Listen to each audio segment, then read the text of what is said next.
hear Fuck you. you. Yeah, yeah. We can hear you. Fix your shit, Pharaoh. It's your shit. Everybody can hear each other, but you can't No, hear us. you on So here your on He ear, my said, brother. he on said, some I I can't just hear woke up you. type stuff, man. Get yourself together. And so Oh we man. type. Yeah, If you it's can't on hear us, your that's end. your microphone. Yeah, Whatever so it you is. Yeah, listening through. Yeah. yeah, it's on your end, man. Everybody else can hear each other. Hold on, me take him out, man, for the time being. Hold on, fellas. I'm gonna send him a little note here. But y'all go ahead and have a little quick conversation, man. Let's have a quick conversation about what's going on with the free speech thing there. If you don't mind, Shada. While Yo, Pharaoh man, trying to fix listen, this shit. listen, listen. The thing is that's crazy about this is um the free speech that we have in this country, at First Amendment. A lot of cats like to take it out of context. The purpose of free speech is to be able to daggone speak on anything without being a certain way or Yeah, infringing on somebody else's right. You know what I'm saying? And this cat in the yeah, White House, man, this dude is up here trying to confuse people and it's only good for when it's on their side. It's not good on the Mhm. left. You know what I'm saying? yeah, And you can't have stuff going out like that, bro. And the thing that makes this so actually so profound is when the American people decide that enough is enough and they band together and say we're gonna go ahead and show them better than we could tell them, Yep. hey, it works. And it's a proven fact out there. Our dollars in this country says a lot to what the government can and can't do. So we need yeah. to keep our eyes to the ground and keep grinding for real. Yeah, that is true. And Tim, I'm gonna let you get the last word before we start because this is a sports show. But we wait for Pharaoh to make sure you get his shit right. But I'm gonna let you talk about a little bit on the free speech end. Go ahead, Tim Dog. Um, it everyone knows, even the Republicans know what he's doing is unconstitutional and illegal.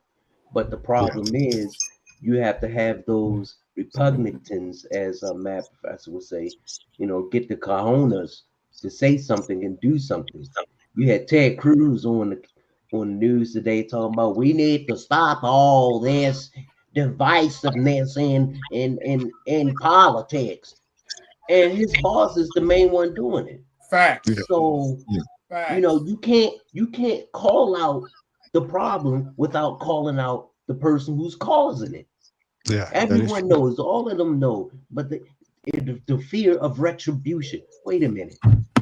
The The last I checked, Congress was the Speaker of the House House was was third third in in line for presidency, which Yeah, means he has some power.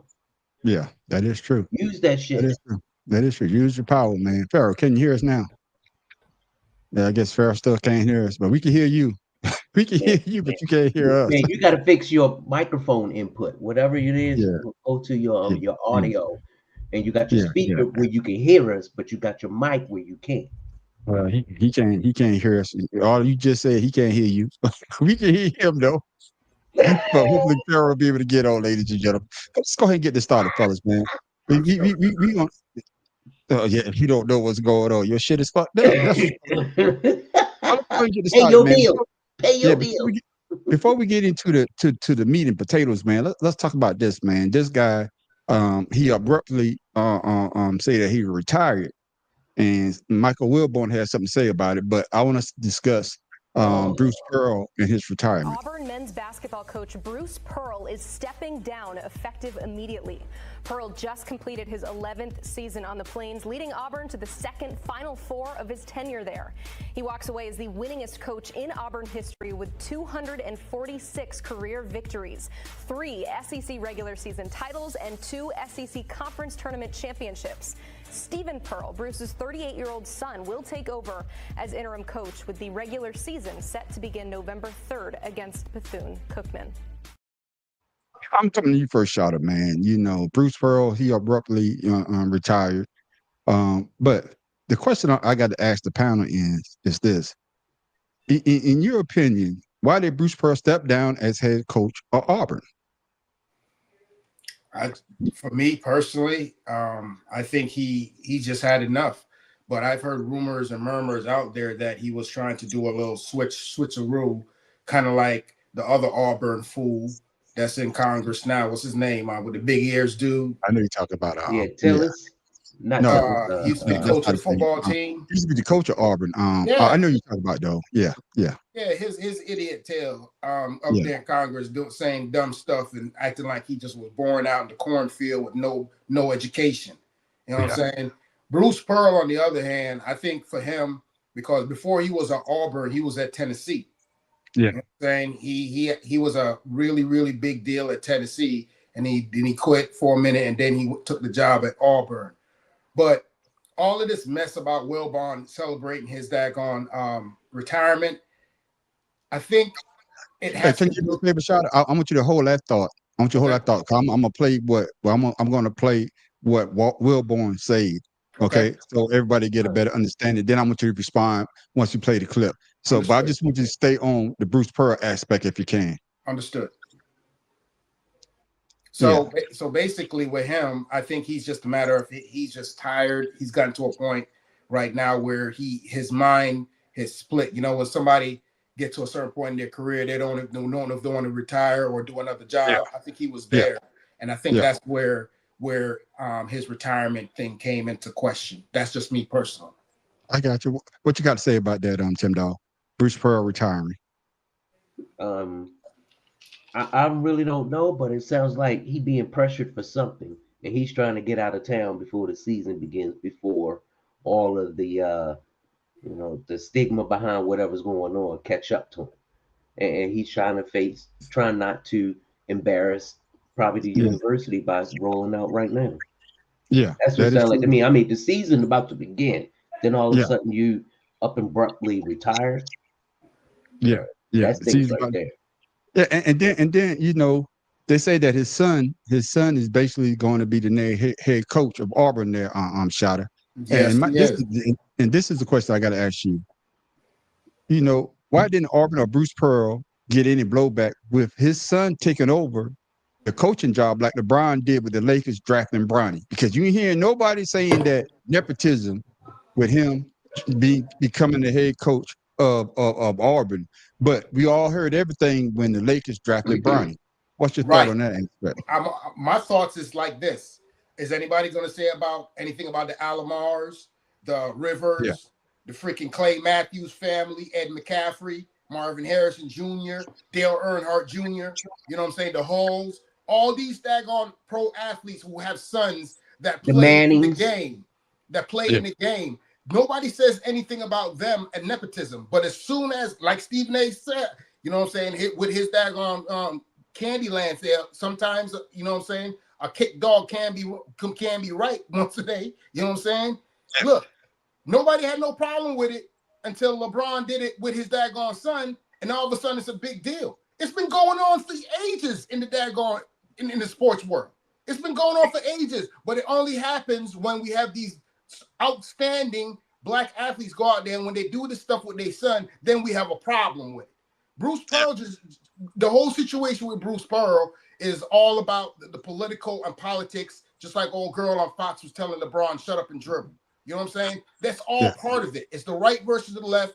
Just let it be coaching and be done with it. But they still have to have an opinion. Like you said, man on the street, everybody got an a-hole. Everybody got an opinion. You know what I'm saying? Yeah. But at the same time, you could have an opinion, but don't let your opinion be thrown out the window because you're doing something that you had a problem with before. You know what I'm saying? You can't speak about something before and then do the same thing in reverse and then don't expect to get no blowback. That ain't gonna happen. Yeah. But then what you see here, Tim Dog, is that nobody's saying anything. Bruce Pearl stepped down, and of course he's going into the athletic side, the athletics business of Auburn, and of course they're going to promote his son instead of going outside and finding another head coach. But you don't hear anybody saying anything. Well, this is nepotism. But soon as LeBron James and the Lakers, not LeBron James, drafted goddamn Bronny, oh, this is nepotism. Right. Say that Bruce Pearl's son is a good head coach. Your thoughts, Tim Dog? It's not just nepotism; it's hypocrisy. And right now, hypocrisy. And right now, you have the highest ranking, the most powerful person in the world doing the same thing. Oh, I only want to hear good news about me. But yet when someone else does it, it's a problem. That's the same. It's been throughout the history of Black America. Television, just like with Fox. When Fox first came out, what they used us to bring up the Yeah. brand. And once the brand got up, whoop, CW, the frog, ribbit, kick the ass on out. And Yeah. it's just a societal thinking that we are not worthy of being on their level, or we're not worthy of being more than what we are. So Yeah. this is a way of kind of putting us down, pressing us down, or keeping us down. Yeah. Yeah. Pharaoh, can you hear us now? No, you muted now. Now you muted. Now we can't hear you. No, we can't hear you. You muted.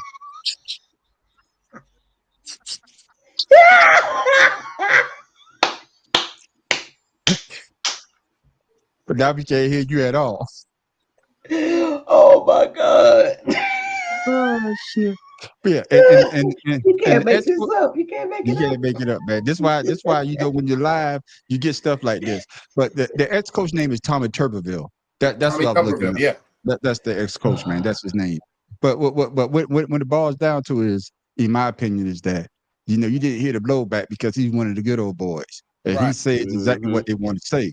And Shah, the reason why I want you to hold off on basically, I'm talking about Wilborn, because a lot of people don't realize why Wilborn say what he said. We talked about this, I believe, a couple of weeks ago We did. when we talked about what he said about Barack Obama. Correct. And Barack Obama being one of the most divisive person that he ever seen in politics. He basically said that it's because of Obama that the country is divisive. And Wilborn, I think Wilborn had an issue with that because a lot of people are coming for Wilborn neck. And all he said is the actual truth. Happy trails to coaching for Bruce Pearl. The Auburn coach is stepping down to become an ambassador for the athletic department. In his place, the school gave a 5-year deal to his son, Steven. Pearl is 65. He has had terrific teams at Milwaukee, Tennessee, and Auburn, which made the Final Four last season and in 2019. His decision comes about a year after Tony Bennett did the same thing at UVA. Pearl said he will not run for the U.S. Senate, something that had been rumored.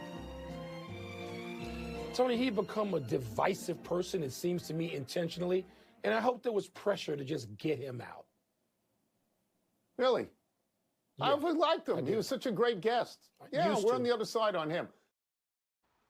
See, a lot of people on the other side of him, Shada. But basically, Wilborn is basically saying the same thing that he said about Barack Obama. So my question to you is, what is your take on Michael Wilborn and what he said about Bruce Pearl? Michael Wilbon is being Michael Wilbon. They asked him his opinion, and he gave his opinion. He says, "I think he's very divisive." Now, look at Bruce Pearl at his prior jobs. You know what I'm saying? The thing that bothers me most about these coaches, Bruce Pearl and Tuberville and all these coaches, they always got something to say, but most of their career is built on the backs of minority athletes. Exactly. You know what I'm saying? The majority of their whole life in coaching is built off of minority athletes. So my thing is, what do you think minority athletes going to think when you come out your mouth?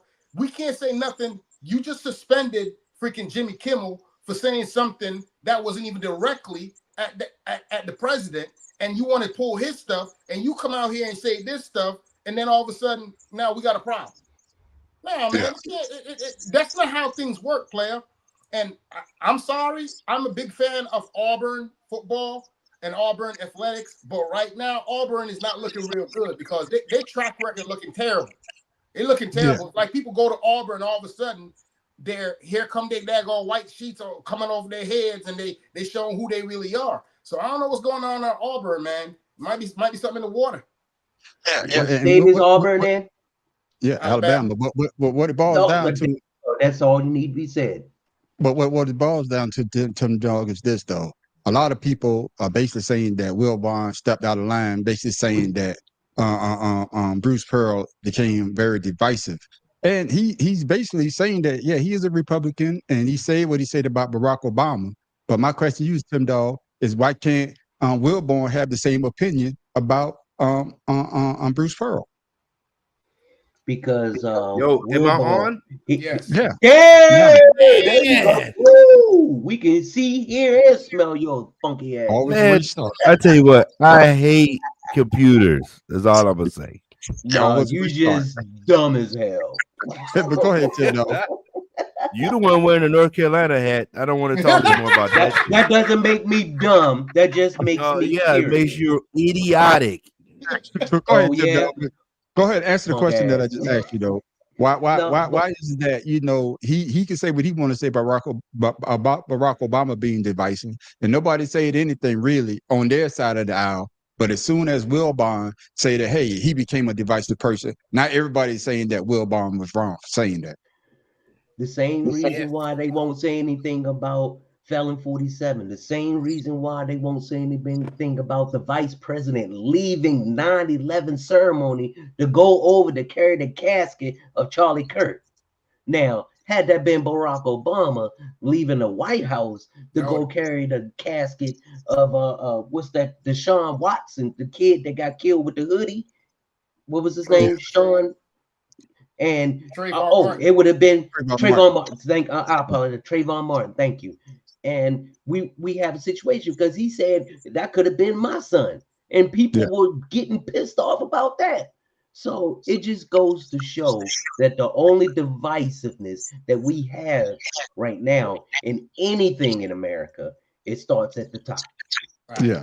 And Farrell, I'm glad that you're on here, Farrell. So you get, I want to get your outlook on Bruce Pearl. It's 3 questions, so you answer all 3 of them. I'm gonna give you time to do it. Bruce Pearl retiring, then his son getting the job. How come nobody is saying, hey, where's the blowback? Like LeBron, they say that, hey, he got Bronny on the Lakers, but his son just got a 5-year deal with Auburn, and he ain't never been a head coach anyplace else. And then the last thing about Wilbon basically saying the same thing that he said about Barack Obama.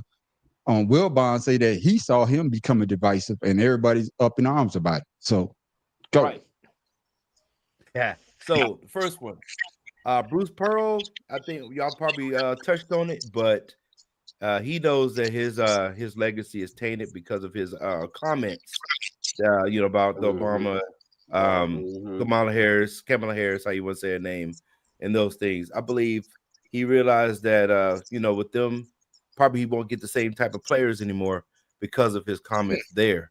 And with that being said, yes, I'm gonna step down, sit in the back, maybe look at the political field, you know what I mean, or the political realm, because that's what I kind of read, earlier, and then now I can guide my son, who I'm gonna put in place because he was he was like an assistant coach or something, and since he's younger, he can probably pull these people in, with my name. So I'm kind of using my name to keep the brand going, basically. So, I got you. and like you said, it's college. College is the level where everybody is nepotism when it comes to these schools. You know what I mean? So, what a place for him to start in this small school, small sector of Alabama called Auburn, because it's not University of Alabama, it's Auburn. So why not put him on the stage so he can build his new brand? And so nepotism at its best. Like you guys said, LeBron James, who was the more recent family member that just got wanted to play with the Deion Sanders situation. Exactly. Bill Walton and his son. The Manning. Oh, absolutely. So I was going to bring up Bill Walton because of basketball. I'm glad you said that. We all know the Bill Walton son, they ain't done nothing. Luke Walton ain't done nothing positive in basketball. Yeah, he got that job. I didn't hear nepotism. Right, but he got the job. But see, everybody see him as a professional athlete on the other side. So why not give? His daddy was good. Nobody wants to go to Auburn. Yeah. Right. Yeah. So, I see what you say there, Marcus. Yeah. I think he knew what he was doing. He stepped down at the time where the school didn't have time to do a coaching search, just lining it up for the job. That's what I'm saying, Pharaoh. That's good. That's a good take right there, Marcus. But like I say, though, Pharaoh, though, but everybody was jumping out the window when the Lakers drafted Bronny. But now you don't hear Pete. You don't hear Pete or anybody saying that, hey, what about Bruce Pearl? And especially you brought up the part about what he said about Obama. And now, he basically, for me, I think he's stepping down because of what he said. And I think we discussed this before, that a lot of parents are probably having second thoughts. I don't want you to go play for this guy for what he said about Barack Obama. But the last question I want you to answer this, Farrah, is why is it that people are basically up in arms about Wilbon basically saying the same thing that Bruce Pearl said about Barack Obama, and Wilbon is saying, well, he became the divisive person. Why the blowback? Because he black. Black people can't say the world's becoming divisive. Amen. Well, I mean, what? who the hell gave us the platform to say that anybody is going to be divisive? I'm gonna tell you what. I'm gonna tell you something else. Bruce Pearl kind of screwed up on, and the reason why Wilbon said what he said, his support of Israel. What's going on over now in Gaza?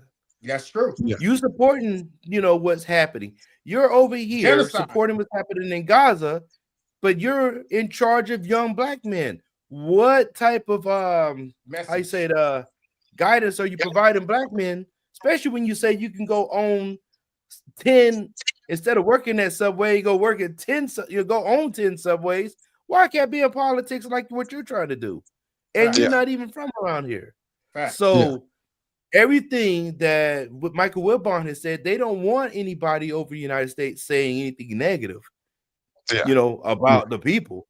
So Michael Wilbon brought out the, basically like John Madden brought out the obvious of what's happening with Bruce Pearl, especially all the allegations, when he with the recruiting that he's been doing in the past, him and his coaching staff.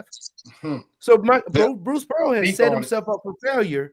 But now everybody is using Michael Wilbon to basically throw shade on Michael Wilbon before him bringing out the obvious of what Bruce Pearl is about. So with that being said, we all agree with Michael Wilbon because it is there. We see it, we hear it, we know what's going on, but the complexion of protection says Bruce Pearl. And but Michael Wilbon get this 6-year extension or whatever that him and his boy. But how dare you talk about somebody that's supposed to be making Auburn a good university in basketball? Exactly. And shout out, Farrah brought up a good point, man. I guess you can't say anything, but they're quick to say that you're a divisive person or you do this. As soon as you say something about one of their people, oh no, you can't do that. So I'm gonna let you say a little bit on that end as well. But we all. I know most of us on this panel, we're all military, and we know when we join the military, there's certain things you can and can do while you're in uniform. You know what I'm saying? So you know what you signed up for when you join the military, which is why I always hated when people join and said, "Oh, I am this, I am that." You knew that before you joined. You know what I'm saying? So it's the same kind of concept. When you go into these people's homes, Bruce Pearl, to try and recruit their players, are you going to talk bad about Obama?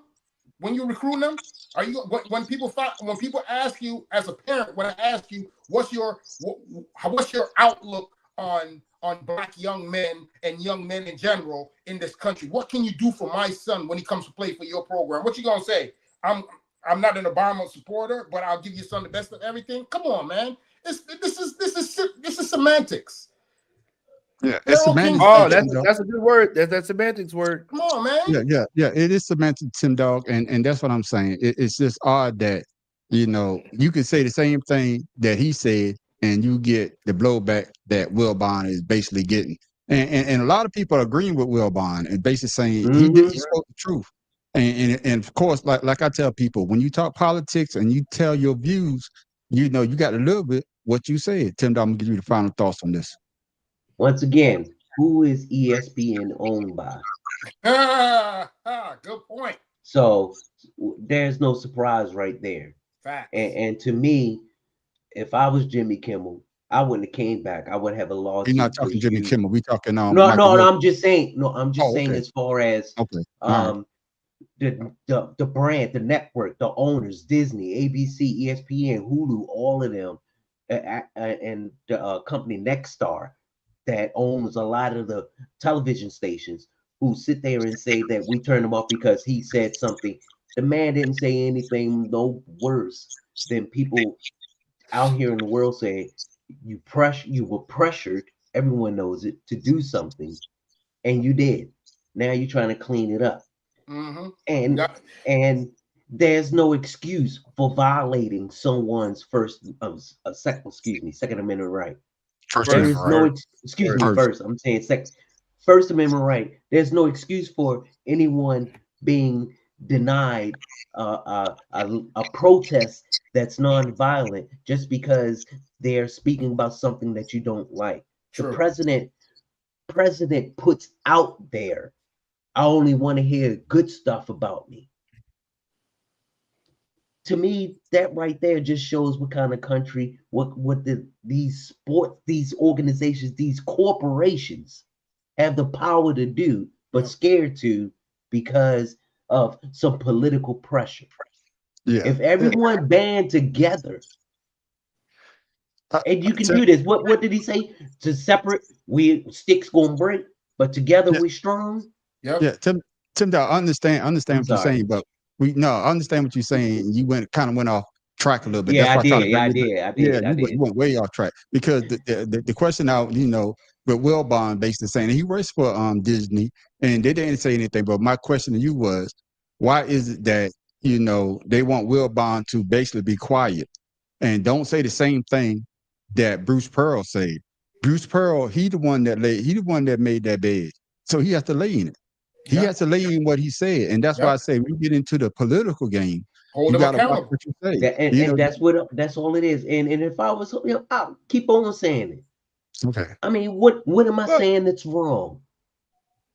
What I'm saying that's the whole thing. They trying to stop. I guess what I'm trying to say, Tebow taking the knee, and now you chastising Kaepernick for taking the knee.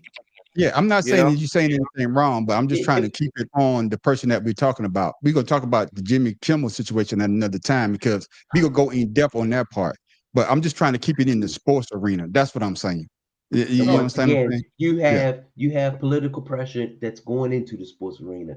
With him trying to dictate what the Commanders do with their stadium. To me, what is your business doing that? You have other things. Pettiness. Thank you. But once again, Michael Wilbon, who is one of the most professional from people DC out there, who gives it both ways, now being criticized for something that the man said for himself, and he was just reiterating. Correct. That's it. Yeah. And that's what it is, man. It's just that Bruce Pearl, he knew what he said. I don't think he said he's not going to run for the Senate now, but later on, I could see him running for. He'll never fuck that. He'll never do that. They say that about Tuberville, but that is Alabama. So, hey, you can't. That's just because I just so stupid. Well, I'm just saying, man. He's gonna get into the arena, but like I say, if you win at Auburn, if you win at anything professionally, people look at you differently. But like I said before, my brothers, man, I don't see anything that Wilbon said that was out of line. He basically said the same thing that Bruce Pearl said, and some people don't like hearing the truth for them goddamn selves. Yep. And speaking of truth, man, this young lady, she just won her goddamn 4th MVP. Who does A'ja Wilson think she is? Waiting till age 11 to start playing basketball, then dominating on every court since. Like who does she think she is? She'll block your shot, then back you down. She'll put you in a blender and spit you out. She's too strong and too petty. She's a model and a role model. The nerve. She thinks she can be whoever she wants. And just when you think she can't do more, she does. 2-time scoring leader, 3-time defensive player of the year, 7-time all-star, 2-time champion. And you're telling me she just became the first ever 4-time MVP? Who does A'ja Wilson think she is?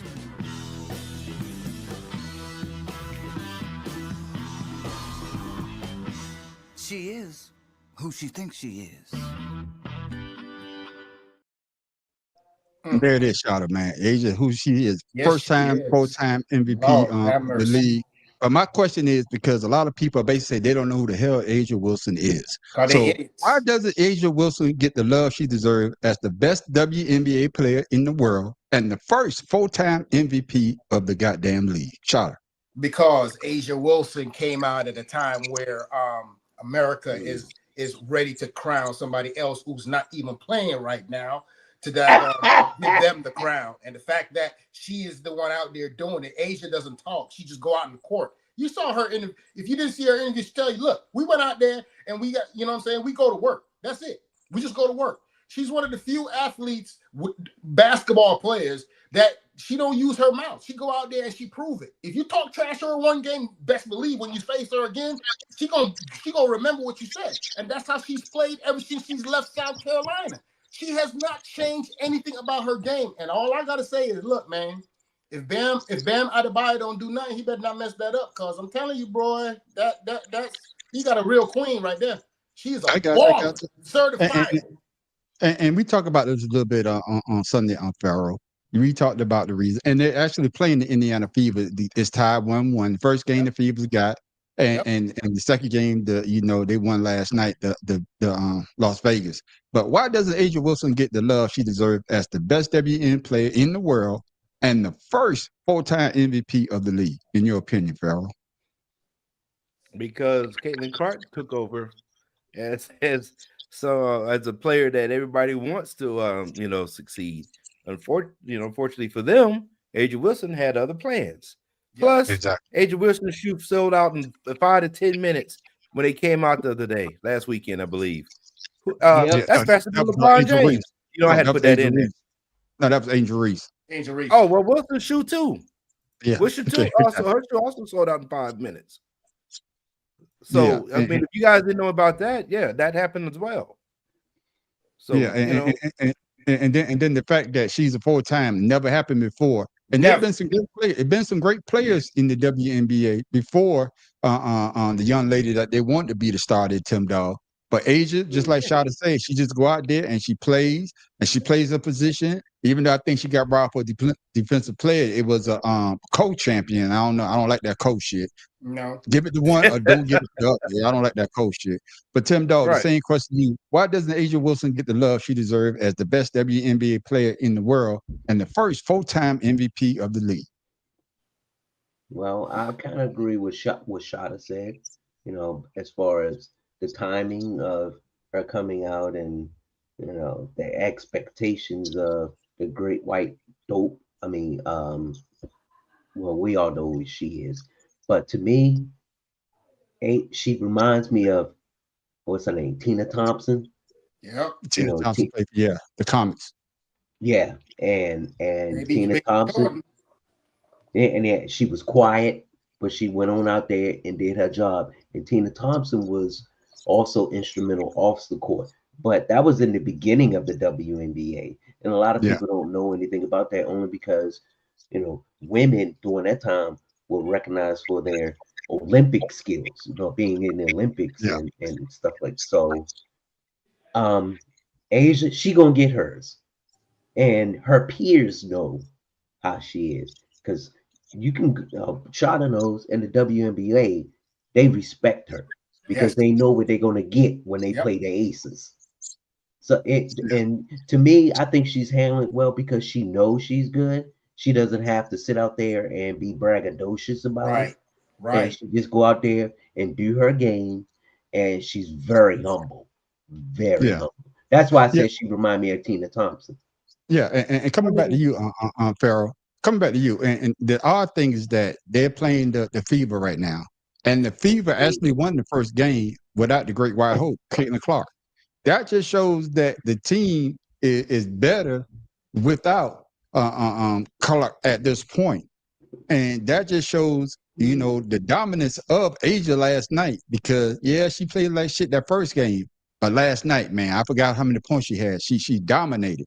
So could that be the reason though? Because she's not the flavor of the month. She's not out there shooting threes like Caitlin Clark. That she doesn't get the love that she deserves. No, like Asia Wilson is she's she's another black female player in the black dominated WNBA. I don't even like And, how you started that. I don't even like that at all. I don't like that. I'm still letting you know what I don't like. I don't like. No, explain yourself, Farrell. Don't listen to Shot. What I'm Explain saying yourself. is like I said, Caitlin Clark was the great white hope in the league that was dominated by us, other than a few Connecticut players. Watch Okay. your mouth. So I mean, she's like I said, she's a player that dominates the game. I mean, you got to think about it. She the fastest to 5,000 career points. She has a single season scoring record. She has a single back in 2024. She had defensive rebounds. And she got all these accolades. And I guess people she filled the box scores. Yeah, she does everything necessary to be a winner. And when you I guess everybody's just that everybody in Iowa is the one that actually put Caitlin Clark on the in the spectrum, because the Midwest was now following basketball. It made her the more views those 2 years going to the finals. So I'm just saying, media, and we always said it before, media is what made Caitlin Clark who she was. It ain't her game. Everybody goes out there and shoot threes. Anybody can go out there and shoot threes, but when a player is actually doing the job, it's just like, put like this. We know that Lamar Jackson should have won a third MVP last season. Oh, hell yeah. Hey, all right. Damn. But who won the MVP? They gave it to Josh Allen. Correct. Yeah. And that's the same thing going on with the WNBA.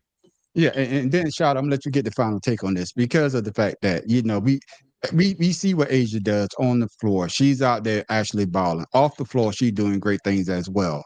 But been in the league 7 years, but she doesn't get the love as Caitlin Clark. And we not bad. I'm just saying that she's not at that level yet. And for me, it's a disservice to A'ja, because she is so phenomenal. She is so great. She is the best player in the league. Correct. And for the WNBA not to prop her up on that level is a disservice to her and the league, if you ask me. 100%. 100%. Name me a player that leaves college and constantly get better and better and better. Who is the most important player on their team? If you take A'ja Wilson off the court, do Aces win? No, they don't. They do not win. But and you take Caitlin Clark probably will fold, and you see what happened, right? Because where did Aaliyah Boston, the center for the Fever, came from? What school did she go to? Who coached her? South Carolina. South Carolina. Okay, then. So that day in itself shows you they know where the talent's coming from. They know where the talent's coming from, but at the same time, they want to go ahead and put all their freaking chips in on the table on this unproven person in the WNBA. Yes, Caitlin Clark was great in college, but what has she done in the WNBA other than sit on the bench? There's been a lot of them. That's all I'm saying. A'ja Wilson has done everything that. We also got to remember she plays a position that's not flashy. You know what I'm saying? Yeah. You don't have too many females that play center that's gonna get some love. A couple years ago, I believe there was one chick that played that I love too, Donna Della Don. She had some back surgery. Oh yeah, she was a baller too. You see what I'm saying? And I think she was underrated as well. But I digress. Yeah. Yeah, you going to say something, Farrell? Yeah, well, he said it. That's what I was trying to say. I was lost for words on how to explain that. Was the position he played isn't a flashy position.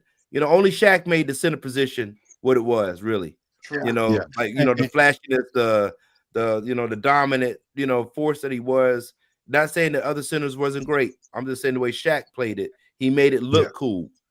Yeah. And that's what A'ja Wilson was doing, but. But unfortunately in WNBA, there's no dunking and anything going on, so it's not as flashy as standing out there making threes, bombing them down, So I agree. And I totally agree with everybody in the panel, man. And I just wish the WNBA would get behind A'ja and put her out there like they do Caitlin Clark. And like I say, I don't have anything against Caitlin Clark. I just don't think that she is great as people make her out to be. She could be though. Yeah, like I say, this is we haven't seen it yet. We haven't seen it. Yeah, like I say, she could be, but right now, A'ja Wilson. She's better than JJ Redick. dumbass. All I know is Agent How about Wilson How about Christian Laettner? Yeah, all I know is that Agent Wilson is the face of the WNBA, and the WNBA need to take advantage of her now while she's still in the league. But fellas, man, we about to go into the football season right now. We about to go talk about these games. Of course, we saw Thursday night the Buffalo Bills dominated my brother-in-law team, the Dolphins. But my man Green from Get Up, the porpoises. yeah, he got up on Get Up and he said this, Pharaoh. I want your take and the rest of the panel take on what he said about Josh Allen. Part of that, fine. At the end of the day, it's because they have the guy on the other side, and he was who is just he's as good as anybody. And he's playing so smart right now. He's taking exactly what the defense is giving him. If you watched it last night, he's not pressing. Whereas Mahomes is looking to make a play every single time and lower the shoulder. Josh Allen is taking what they're giving him. Another game, Greeny. 9 different receivers caught the ball, and their running back got the job. I will say, I'm just going to say, I'm mad at myself that we spent 9 minutes and 17 seconds, and I didn't say this yet. I'm watching the game last night. I'm thinking I've been watching this sport 50 years, and I'm just a fan. I'm just a reporter, whatever the case is. No one has ever played that position better than Josh Allen plays it. He's not the greatest player ever. No, you tell me who has played that position better than he plays it. Lamar Jackson and Justin Herbert right now is cooking. What are we talking about, Greeny? It's so early. I'm saying he's better than them. I'm saying you can't be better than Josh Allen is. Josh Allen does everything. His command of what he's doing in the game right now is ridiculous. He just hasn't won anything. If he had won anything, we'd be talking about him with literally the best quarterbacks that ever played. Greedy, I totally agree. Pharaoh, I'm gonna give you the first shot at it, man. Do you agree with Greeny that Johnson is the greatest quarterback to play the position right now? Man, he's just like Caitlin Clark, man. They ain't done shit, man. What the hell are we talking about? I can go out there and play a game good, and then and of course he hasn't been anywhere. He hasn't won nothing other than a few playoff games. Listen, if you ain't beat Dan Marino, if you haven't beat Joe Montana, hell, we can name like I said, Justin Herbert, Lamar Jackson, MVPs, 2 MVPs. Get another MVP before we start talking about that shit. I don't know. He's playing good ball, but not the best ever. He hasn't even done Cam Newton numbers. So, no. Yeah. What are we talking about? And then on top of that, Shotter, Pharaoh, you named some great quarterbacks. He haven't even beat Patrick Mahomes yet. Nope. Because Patrick Mahomes is like their what's the last guy? The big boss. When you play in the video game, I got to beat the big boss. Oh Until you beat the big boss of that game, you're nothing. Yeah. So he ain't done Joe Burrow numbers. Come on, man. Exactly. So Shotter, your thoughts on what Greeny said about Josh Allen? Listen, Greeny's suffering from what you call early season syndrome because he's a Jets fan.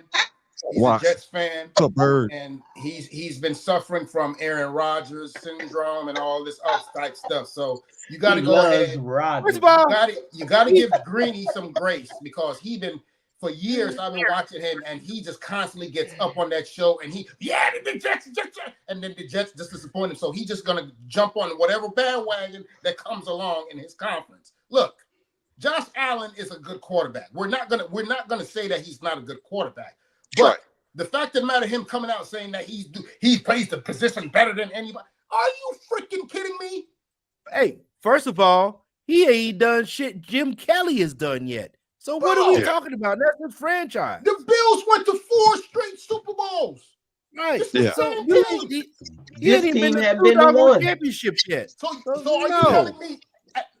Okay, let's go ahead and put it in Buffalo Bills terms. No. Let's put it in Buffalo Bills Mafia terms, okay? Fine. Josh Allen is a great quarterback. Is he better than Andre Reed that played for them? Is he better than Thurman Thomas? Is he better than Jim Kelly? We're talking about the quarterback position. We're not talking about the other position. But I'm just saying, that's Jim when Kelly. you talk about when you talk about Buffalo Bill lore as far as players is concerned, he's not even on their level yet. He ain't won shit. Yeah, but hell no. And that's the thing, man. Hey, I just want to shout out my man Watts, James Watts. Hey, what's up, man? Check your podcast out. My boy Bird, man. I can't, for some reason the Instagram comments don't come up on my side when we're on the other page. So I want to shout out the other guys joining us, man. Thank you for joining us on the Better Than Sex Sports podcast. One other thing. man on the street before you move on to the next person on this panel. When you talk about quarterbacks in the NFL, like Pharaoh said, you got all these quarterbacks out there that's doing great things for their teams. You understand what I'm saying? How can you sit here? This is the third game of the season. How could you sit here and say he's playing the position better than any other quarterback when you got other teams? How many 3-0 teams we got in the NFL right now? I can't. Five. It was 8. So no, it was I can't 8. stand Baker Mayfield, and Baker Mayfield got good numbers, just as good numbers as he does. So Daniel Jones got better numbers. So are you telling me that those quarterbacks also is Greeny going to come on tomorrow morning and say, "Oh, Baker Mayfield's playing the position better than anybody in the game right now"? Is he going to say that? Hey, listen, and then, Daniel Jones right now has most points through 3 games in NFL history. He's number 4 behind Johnny Unitas, who has 2, and Peyton Manning, and he has 103 points. So you telling me Josh Allen is playing better than that? No, he's not. Yeah, and then the reason I brought it up is because of other great quarterbacks are playing pretty damn well. Yeah, and it always seems though that they're trying to find somebody to dethrone somebody else, and because we all know for a fact that until you beat Mahomes, you in the AFC, until you beat Mahomes, you always going to be less than Tim Dog, because of the fact that every time those quarterback goes up against Patrick Mahomes, and when it counts, Patrick Mahomes always come out on top. So I don't see what Greeny's basically saying, that Josh Allen is the best quarterback that he's seen play the position. Greeny's sick, man. He got an aneurysm. Your thoughts on Tim Dog? Question: who is Greeny's worst quarterback right now? Well, quarterbacks he do not like. Well, he didn't say. He just basically going off the eye test. You know by listening to him, he'll tell you he does not like Lamar Jackson. He hates that. Well, the old Lamar, he used to scramble and juke and beat the players that he liked. He didn't like that. He does not like Philly at all. Jalen Hurts, he just take the ball. Oh, look, he always find an excuse to demonize certain quarterbacks, but yet first it was Joe Burrow. No, even before Joe Burrow, it was Aaron Rodgers. Then it was I agree with him on Aaron Rodgers. Yeah, that's because he went to the Jets. Yeah, thank you. And everyone know he's a Jets fan. It doesn't matter about who's at the Jets, except for who's the black quarterback that was the Jets. That's the only person the only one that I ever heard him say something positive about who's black, believe it or not. And to me, Greeny is one of those old school guys who gonna like what he likes, and that's it. He's not going to be opinionated as much, only because he's biased already. Now that could be the way he was brought up, the way that his ideology is, but he never really acknowledges the athleticism and the accomplishments of a black quarterback. Maybe every now and then, like when Lamar won MVP. Oh yeah, Lamar, but he does not like that. So I can understand why he's thinking, about Josh Allen, because before Josh Allen, it was Joe Burrow. Before Joe Burrow, it was Johnny Manziel. I would say that I agree with Joe say. They're looking for the great white hope, and Josh Allen is the great white hope right now, because he does play the style like Lamar Jackson. He does run the ball. He does have a great arm. He does the intangibles that you need to win the game. But you say that he's the best right now. He say when he says that he's the best quarterback that he ever seen in his 50 years of watching football. He's lying. Just like Pharaoh said, man. We done seen some great quarterbacks in the league, and for me, you haven't won anything. And until you beat that final boss at the end of the game, you can't say that. And he even said that if Josh Allen had won, let's say one Super Bowl, we will be saying that he's the greatest quarterback ever. I don't know. No, I'm just saying what he said. I'm not saying all know that. No, I'm saying what he's saying. Right. He's saying it, but he hasn't won anything. And of course, He has his opinions just like we have ours. But just like my man Bart looked like, man, what the hell are you talking about? Talking about, man? What are you doing? Yeah. And I would say his style is more like Cam Newton because he's not flashy. He just makes a move and try to run people over. He's not like Lamar that makes people miss. You know, Make people that's miss. more of a Michael Ben Vick type of thing. Roethlisberger. Yeah. And speaking of making people miss, oh, my man Shotter. Oh, I'm gonna give you first take at this because you was on this motherfucker ass. You don't like this motherfucker. But he came through. He came through. I don't like for me. Beating this goddamn Cowboys. You know, we got to start with America's team right here. The Bears and the Cowboys, they went head-to-head on Sunday, and Caleb Williams shined in a dominant 34-14 win. Dak Prescott threw 2 interceptions, including a crucial one on 4th and goal with less than 5 minutes remaining in the game. Meanwhile, Williams threw for 298 yards and 4 touchdowns, tying a career high for the quarterback. Vibes are high for the Bears after securing Ben Johnson's first win. Shotter. Is it time to change the narrative on Caleb Williams after his performance against the Dallas Cowboys? Hell no. Were you crazy? What the hell's wrong with you? Hell no. Listen, first of all, people was that going. Everybody knows I can't stand Caleb. I was getting so many texts. Oh man, you saw what Caleb just did. First of all, that flea flicker was the slowest flea flicker I've ever seen in my entire life. That dude threw the ball like he lost the ball like an alley-oop to him, and they just stood there and watched him throw it. That was the slowest free flicker. Listen, if you time free flickers, I'm telling you that's the worst one ever. And they got away with it. That shows you how bad Dallas is playing football right now. That's how bad it is. Don't come up with that.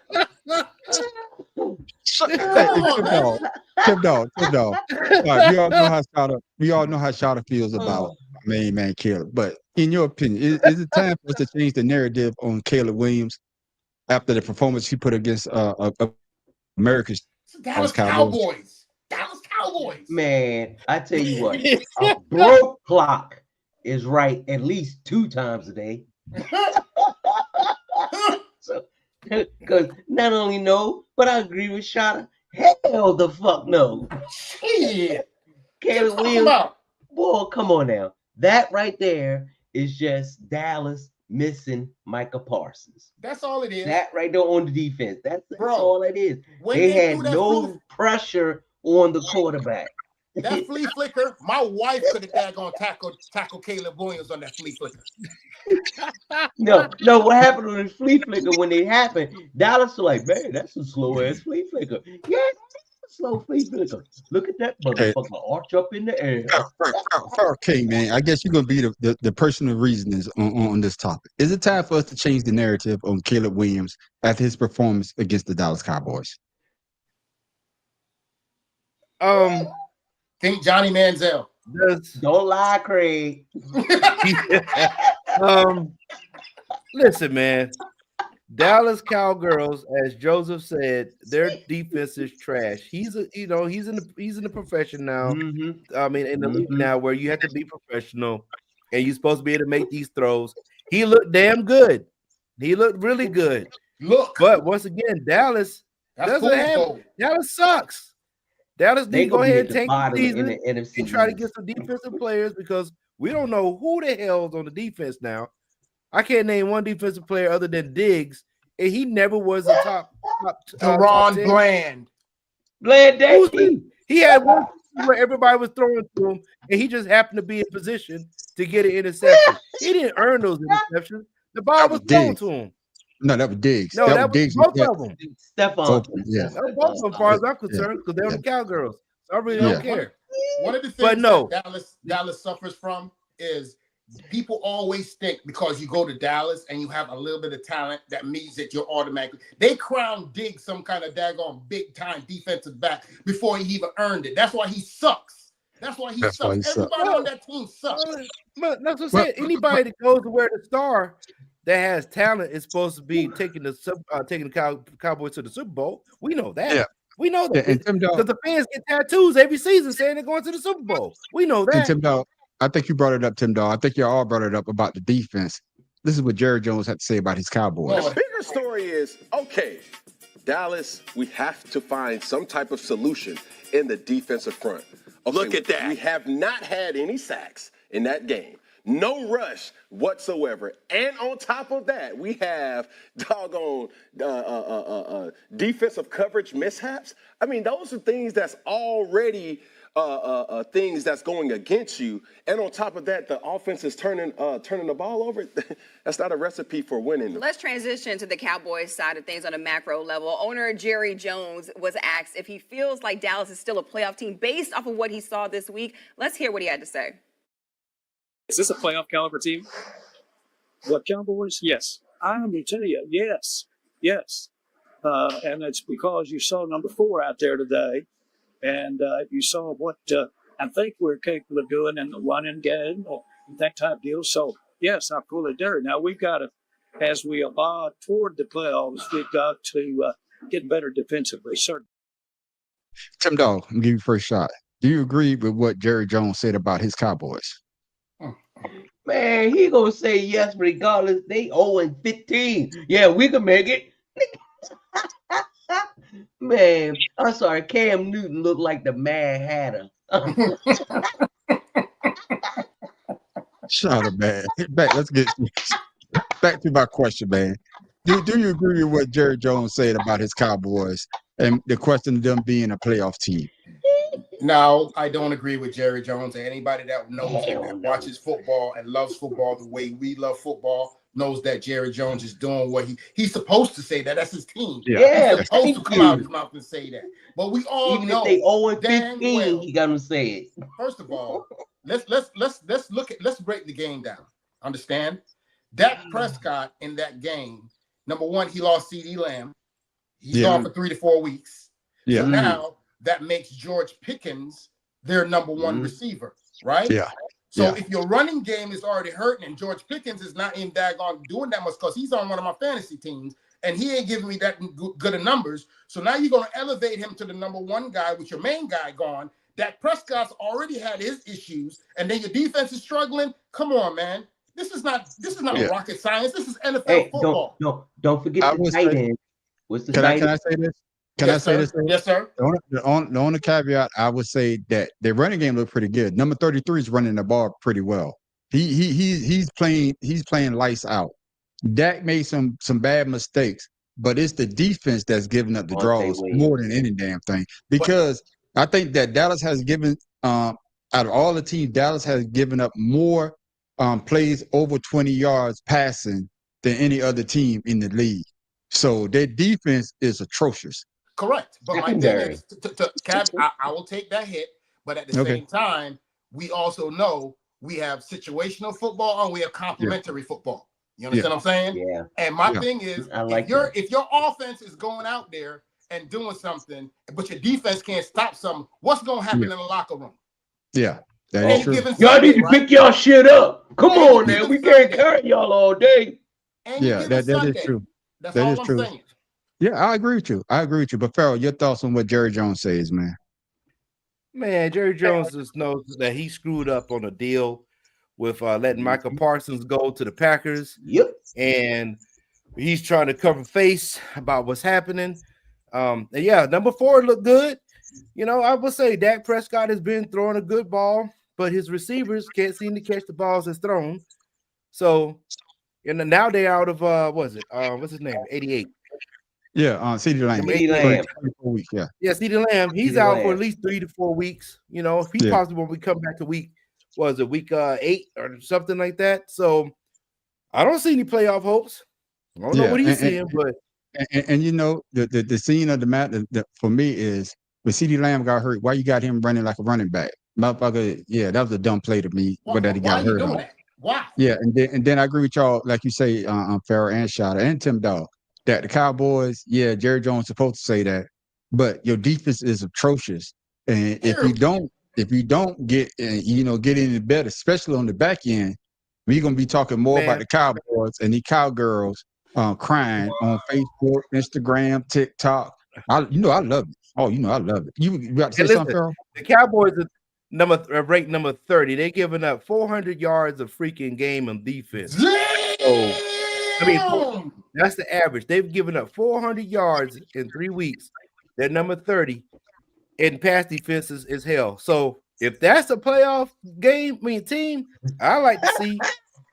Then that means there's 29 other teams going to the Super Bowl. You know what I mean? Yeah, exactly. And like I said, that's how bad they are. That's how bad they are in the defense. And speaking of a team that got Michael Parsons, I didn't see this coming, Shawty. No, did sir. you? For a comeback win, the Browns scored all of their points in the final 3 minutes and 38 seconds of the game to snap an 8-game losing streak dating back to last season. Cleveland's rookie kicker Andre Smith booted a 55-yard field goal as time expired to give them the win. So basically, Listen, man, fellas, what the hell? Let me get Shawty first. I'm gonna come back to you, Farrell, if you don't mind. Yeah. Shawty, what the hell was that about, man?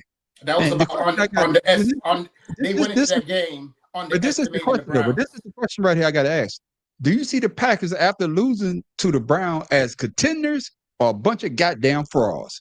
Nah, they're contenders. They're not frauds. The problem was this is the flip side to that Dallas discussion we just had prior. See, the Packers went into this game thinking, "Oh, this is a gimme," you know what I'm saying, and they're not realizing that Stefanski and the Browns have nothing to lose. Every time they play a game, they have nothing to lose. Win, lose, or draw, they're the only team that could go out every single Sunday, and it's like nobody expects nothing from them. So if they win, good. You know what I'm saying? And that's how the Packers approached the game, and that's how they got beat. Because they messed around and went out there on the Browns got their defense is top notch, bro. They don't got no offense, but their defense, they're lights out. And all I can say is right now, sleep on the Browns defense if you want to. That's all I can say. Sleep on their defense. And Farrell, I mean, because they after they win their first 2 games, the Packers thinking they was going undefeated. Yep. They thought they was going undefeated for the whole season, but they got put back in their place by the Browns. So, in your opinion, are the Browns after that loss, are they contenders or a bunch of goddamn frauds after losing to the Cleveland Browns? In your opinion, The Browns, as of right now, is the number 1 ranked defense. Yes, sir. In the NBA. Yep. I don't know why they win it because last year they was top 10 last season. Yes, they were. Yeah. That's why they gave Garrett the money because they had opportunity Yeah. to change their that offense to be a playoff team. Yeah. So all they got to do is get their offense together. Go ahead and stop fucking around and go ahead and put Sanders in, and let's get the Browns ball rolling. And that's exactly what's going going to happen. back to. But if that's the case, then like you said, the Cowboys are last in pass defense, 288. So yeah. So if that's a playoff team, the Browns are contenders. So you know what I'm saying? I'm just be honest here. So but the Packers went in, just like Shawty said, the Packers went in thinking they was about to pack that shit up, and they got packed up. Yep. I got Tim Dog. Your thoughts, man? Are the Packers contenders or a bunch of frauds after losing to the Browns? No, they contenders, definitely. They just, once again, like everyone was saying, they slept on their opponent. Whoever knew that Wacko Flacco, who still didn't get over 200 yards, going to get a game winning. And Wacko Flacco. I say Wacko Flacco. That's why they used to call him when he was with Baltimore. That's why they got rid of him. But the difference is those ends. You had Myles Garrett on one end, and what's that motherfucker name? And they have a no-name defense. That's what's crazy. There you go. And the thing is, their defense is what's the best part of the team. And Flacco just got lucky because the running back, he was running what's his name, Williams or some shit like that. He was running it all over. Yeah. So it was a combination of Green Bay's overconfidence of winning the game and Cleveland's determination to win their first game. Yep. Yeah, and I agree with everybody. Very good. I think the Packers are still contenders, but like I think Farrell, you brought it up. Number 1 defense win championship. Yes, they and do. If they could get their offense on the same page as their defense, I think the Browns could do something in the AFC. Not with Wacko Flacco. And speaking of somebody, I'm telling you, they just got to get their offense together. Exactly. Not with Wacko It's just like Flacco. Atlanta. Atlanta went into Carolina thinking they was about to do something, didn't even pass the 30-yard line. True. Well, Yeah, but they Flacco, didn't get- didn't he throw an interception in each of the first 3 games or some shit That's like what that? he does. That's what he's a Yeah. Jameis Winston follower. Wacko Flacco. Thank you. Well, so Tim Dog, I want to know what you're gonna call your running back because he done had 3 fumbles in the last 3 games. That hurt me bad. And it didn't look good against those Lions. Oh shit! There's the question, and there's the I thought we line. played complimentary football. We did exactly what we said we needed to do. They pitch to Gibbs. Touchdown. And the Lions back up by 7. Crazy right now. 3 games straight. That happened in my career. Fumbles in critical moments. Hey, this is a heck of a ball game. 4th and 2. Amon-Ra. Throw and catch. Unreal. This is an 8-point win for the Lions to get to 2-1. Great night for the Lions, horrible night for the Ravens. Their defense laid an egg on Monday night, allowing over 200 rushing yards and 4 rushing touchdowns in the 38-30 Monday Night Football loss. The 4 rushing touchdowns are tied for their most allowed in a game in franchise history. And 224 rushing yards allowed is the most that unit's given up since 2017. So Tim Dog, defend your Ravens, and also did the Lions show that they are a Super Bowl winning team after beating your boys and the way that they beat them, brother. Well, believe it or not, nobody's, even on this panel, slept on the Lions since the last season. And the Lions, I've always said this, and they've always improved each and every season.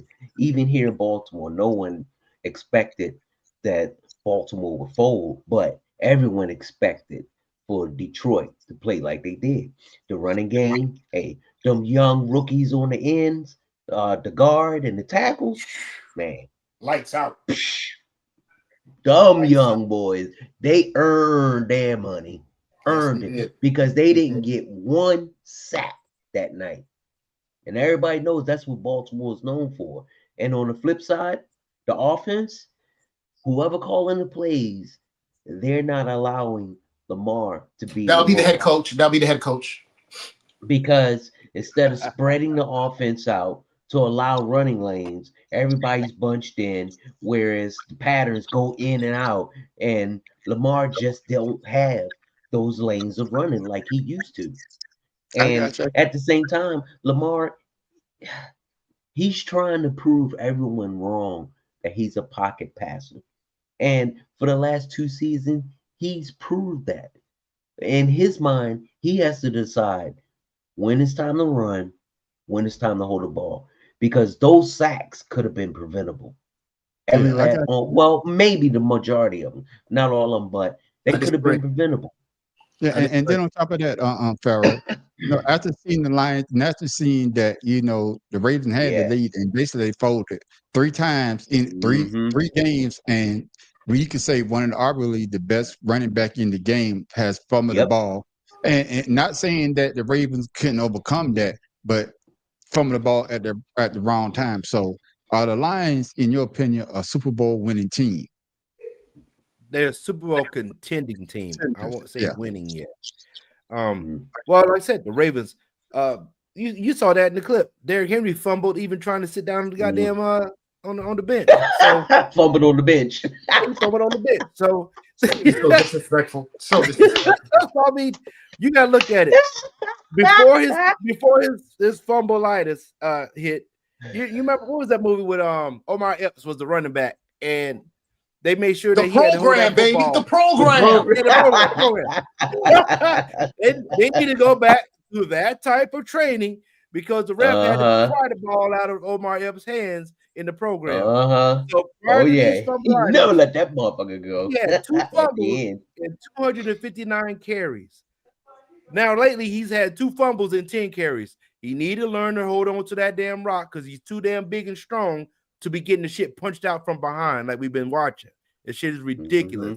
In fact, it's some complimentary football, like Dan Campbell said on the Ravens side.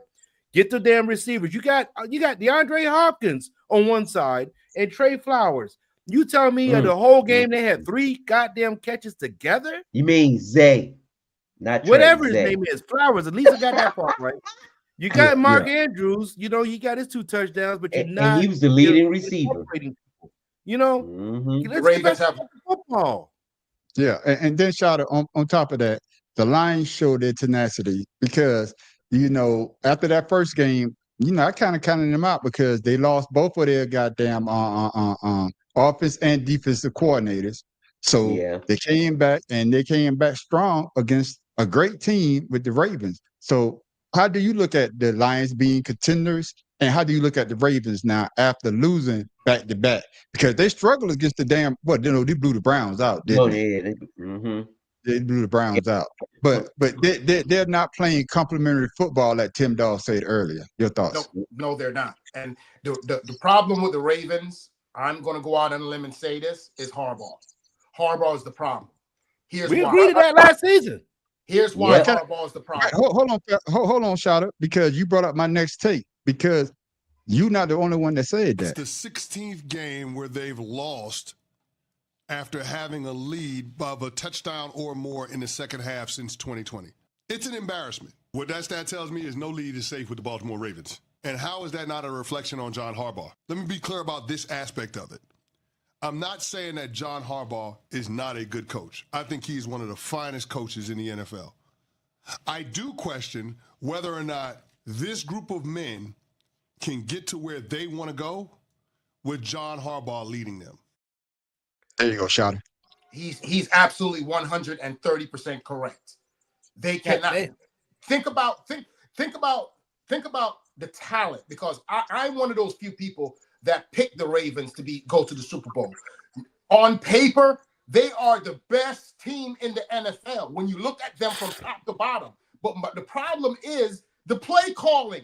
The play calling. When you listen, last week when they lost, John Harbaugh, how the hell are you going to have Derrick Henry and Lamar Jackson and you at fourth down and 1 to 2 yards and you're not running the ball?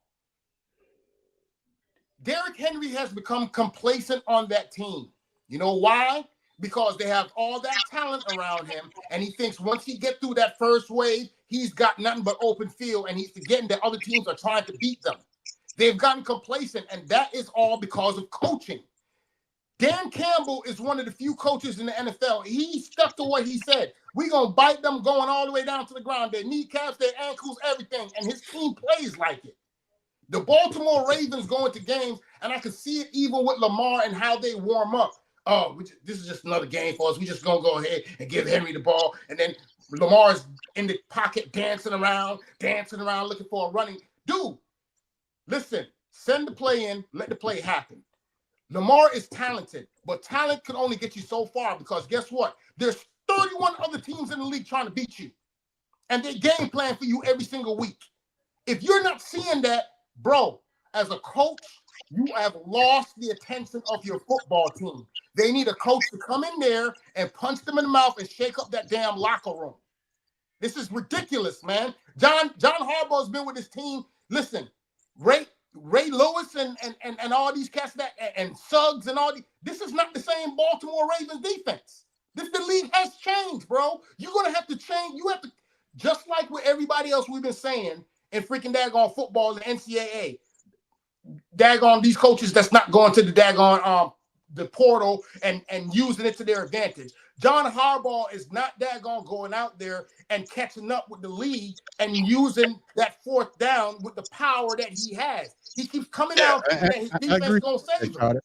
I agree with you on that. And Farrell, like you say, though, they got all the talent, but do you agree with what Candy say about Jim Harbaugh? Is he the coach to lead these guys to the promised land, or better yet, to a Super Bowl win, being their head coach, in your opinion?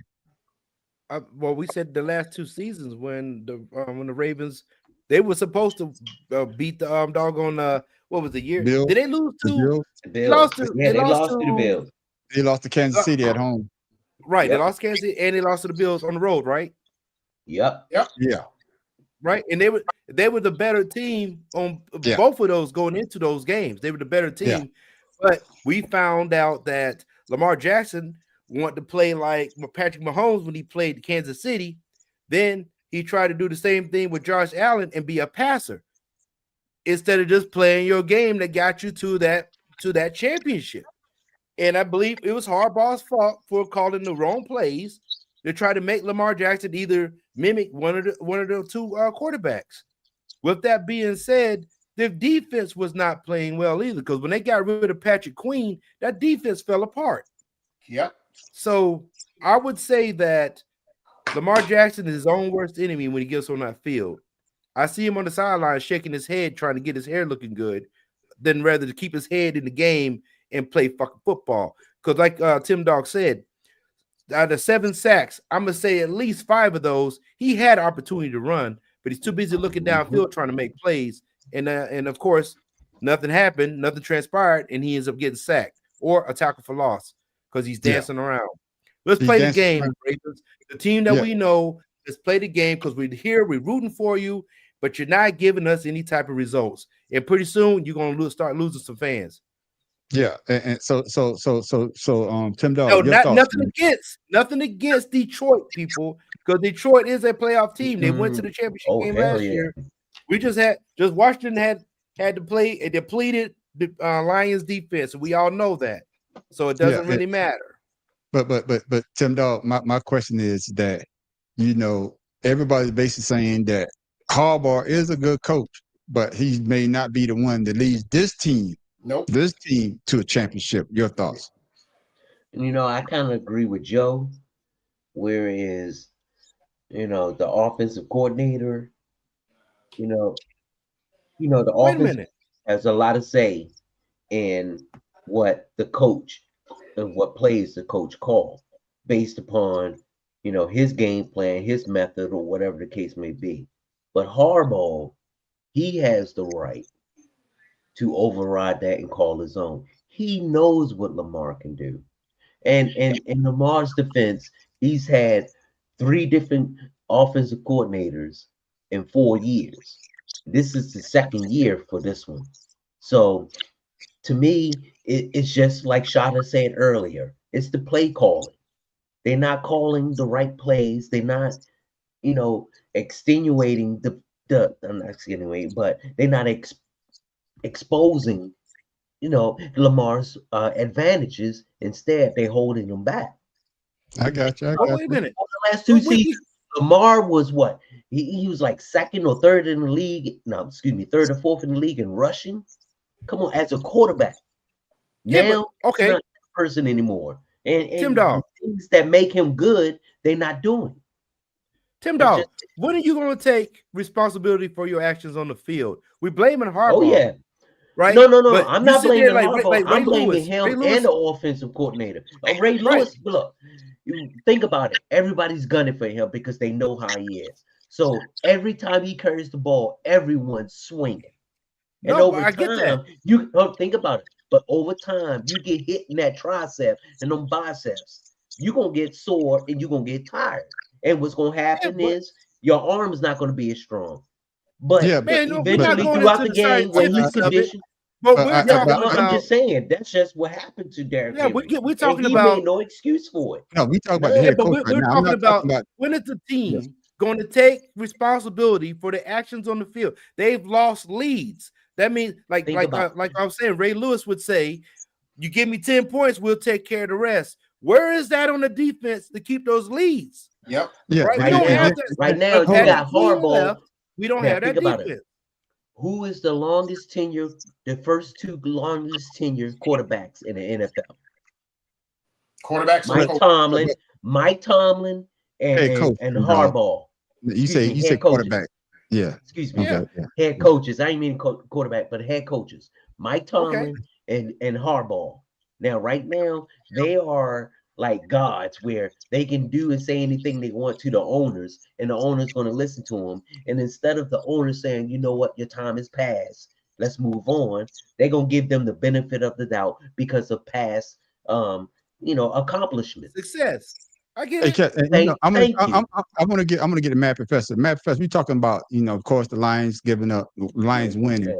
And they say that the Ravens have given up, I believe, in 16 games, they had the lead and given it up. And Chris Canty had this to say about Jim Harbaugh. It's the 16th game where they've lost after having a lead of a touchdown or more in the second half since 2020. It's an embarrassment. What that stat tells me is no lead is safe with the Baltimore Ravens. And how is that not a reflection on John Harbaugh? Let me be clear about this aspect of it. I'm not saying that John Harbaugh is not a good coach. I think he's one of the finest coaches in the NFL. I do question whether or not this group of men can get to where they want to go with John Harbaugh leading them. Do you agree there, Matt Professor? Well, yeah. Whenever you as a team, whenever you lose a lead, as the Ravens have, because didn't they lose a lead last week too? Yep. Yeah. Mm-hmm. And the week before that, coach. And last year, it's all about coaching. Especially last year. The players can only do what the coaches give them to do, and if your coach isn't adjusting the way they have, adjusting in game the way they should once they've had a lead and they keep losing the lead, that is 100% on the coach. I mean, yeah, maybe there's a penalty here, maybe there's a turnover there, maybe something happens, but the coaches should be able to adjust for and it was one of the things I always said about Sean Payton when he was here, when the team was at their best. You rarely ever saw them lose a lead because second half adjustments, third game or fourth quarter adjustments were always extremely important to them. And you didn't see the Saints lose a lead. I mean, it was rare for them to lose a lead because in-game adjustments would happen. And yes, Harbaugh has not. It seems like he's coaching to be safe now, and that's not what made the Ravens what they have been the last 6-7 years. They were a dangerous team because they always played like they were losing. And I don't know if he's gotten comfortable. I don't know if he's gotten warnings about his job security, but this year they look different. And I said that in game one. They look different. They don't look like the same the same Ravens we've seen over the last 4 years, especially the last 4 years where they came out gangbusters and would just ram the ball down people's throat. And maybe it's Derrick Henry losing. Maybe they've lost some confidence in Derrick Henry because and because he's not used to fumbling. Yeah. I mean, and I heard what you all were saying about him, but it is coaching. They're not calling the plays the way they used to. They're not. I haven't watched an entire Ravens game, but I don't see Lamar playing the way he's been playing, the way he was playing the last couple years. So yeah, because they keep changing offensive coordinators. Well, I'm not even going to put it on that. I'm not even going to put it on that. I will put it again. The coaching staff is letting this team down. You can see that the culture is leaving the Ravens. They're not the same. They're not the same. They don't have the same swag they've had the last few years. No, yeah. and that's weird because you don't see people taking a leadership role to get that team back in position. Yeah, so they can. Yeah. It's and not that's the same. You know what? To me, I shouldn't have to worry about the coaches. Go out here and bust my head against this other dude over here. When I'm saying the players in the past that we see the Ravens, they took responsibility on that field and they made whatever happened happen. You don't see that anymore. No. You know what? The style of play for the Ravens has changed. Think about it. You went from Wacko Flacco, who stayed in the pocket, passed the ball, to a quarterback who's very athletic. He can pass and run. And to me, John Harbaugh, he just doesn't know how to coach that kind of player. Lot of it, he doesn't know how to put all that together. And not just that, but ever since Ozzie Newsome left as general manager, and to me, that's when the team started declining. Not even after Ray Lewis retired, but when Ozzie Newsome left, and then all of these different coachings between the assistant coaches and Joe Harbaugh, John Harbaugh, it just confuses a player. Think about it. If you used to change it all the time, you can't get used to something and adjust to it. I'm gonna put this league wide because I know everybody's excited that Kansas City beat the Giants, and I think that's a big panacea because the Kansas City's not even coaching. Their coaches aren't even coaching the way they had been. So I mean, like I said, I think a lot of these teams that we called that we've been calling dynasty teams, I think a lot of them are going to fall to the wayside, and it's a shame because again, the Ravens shouldn't have fallen off this quickly. They have a young core, their coaches are supposed to be great at what they're doing, and we're not seeing this shit translate on the field at all. Speak on it. Yeah, and Tim Dog, there you go, Matt. And Tim Dog, I'm gonna push back on you. You talking about they having different offensive and defense coordinator?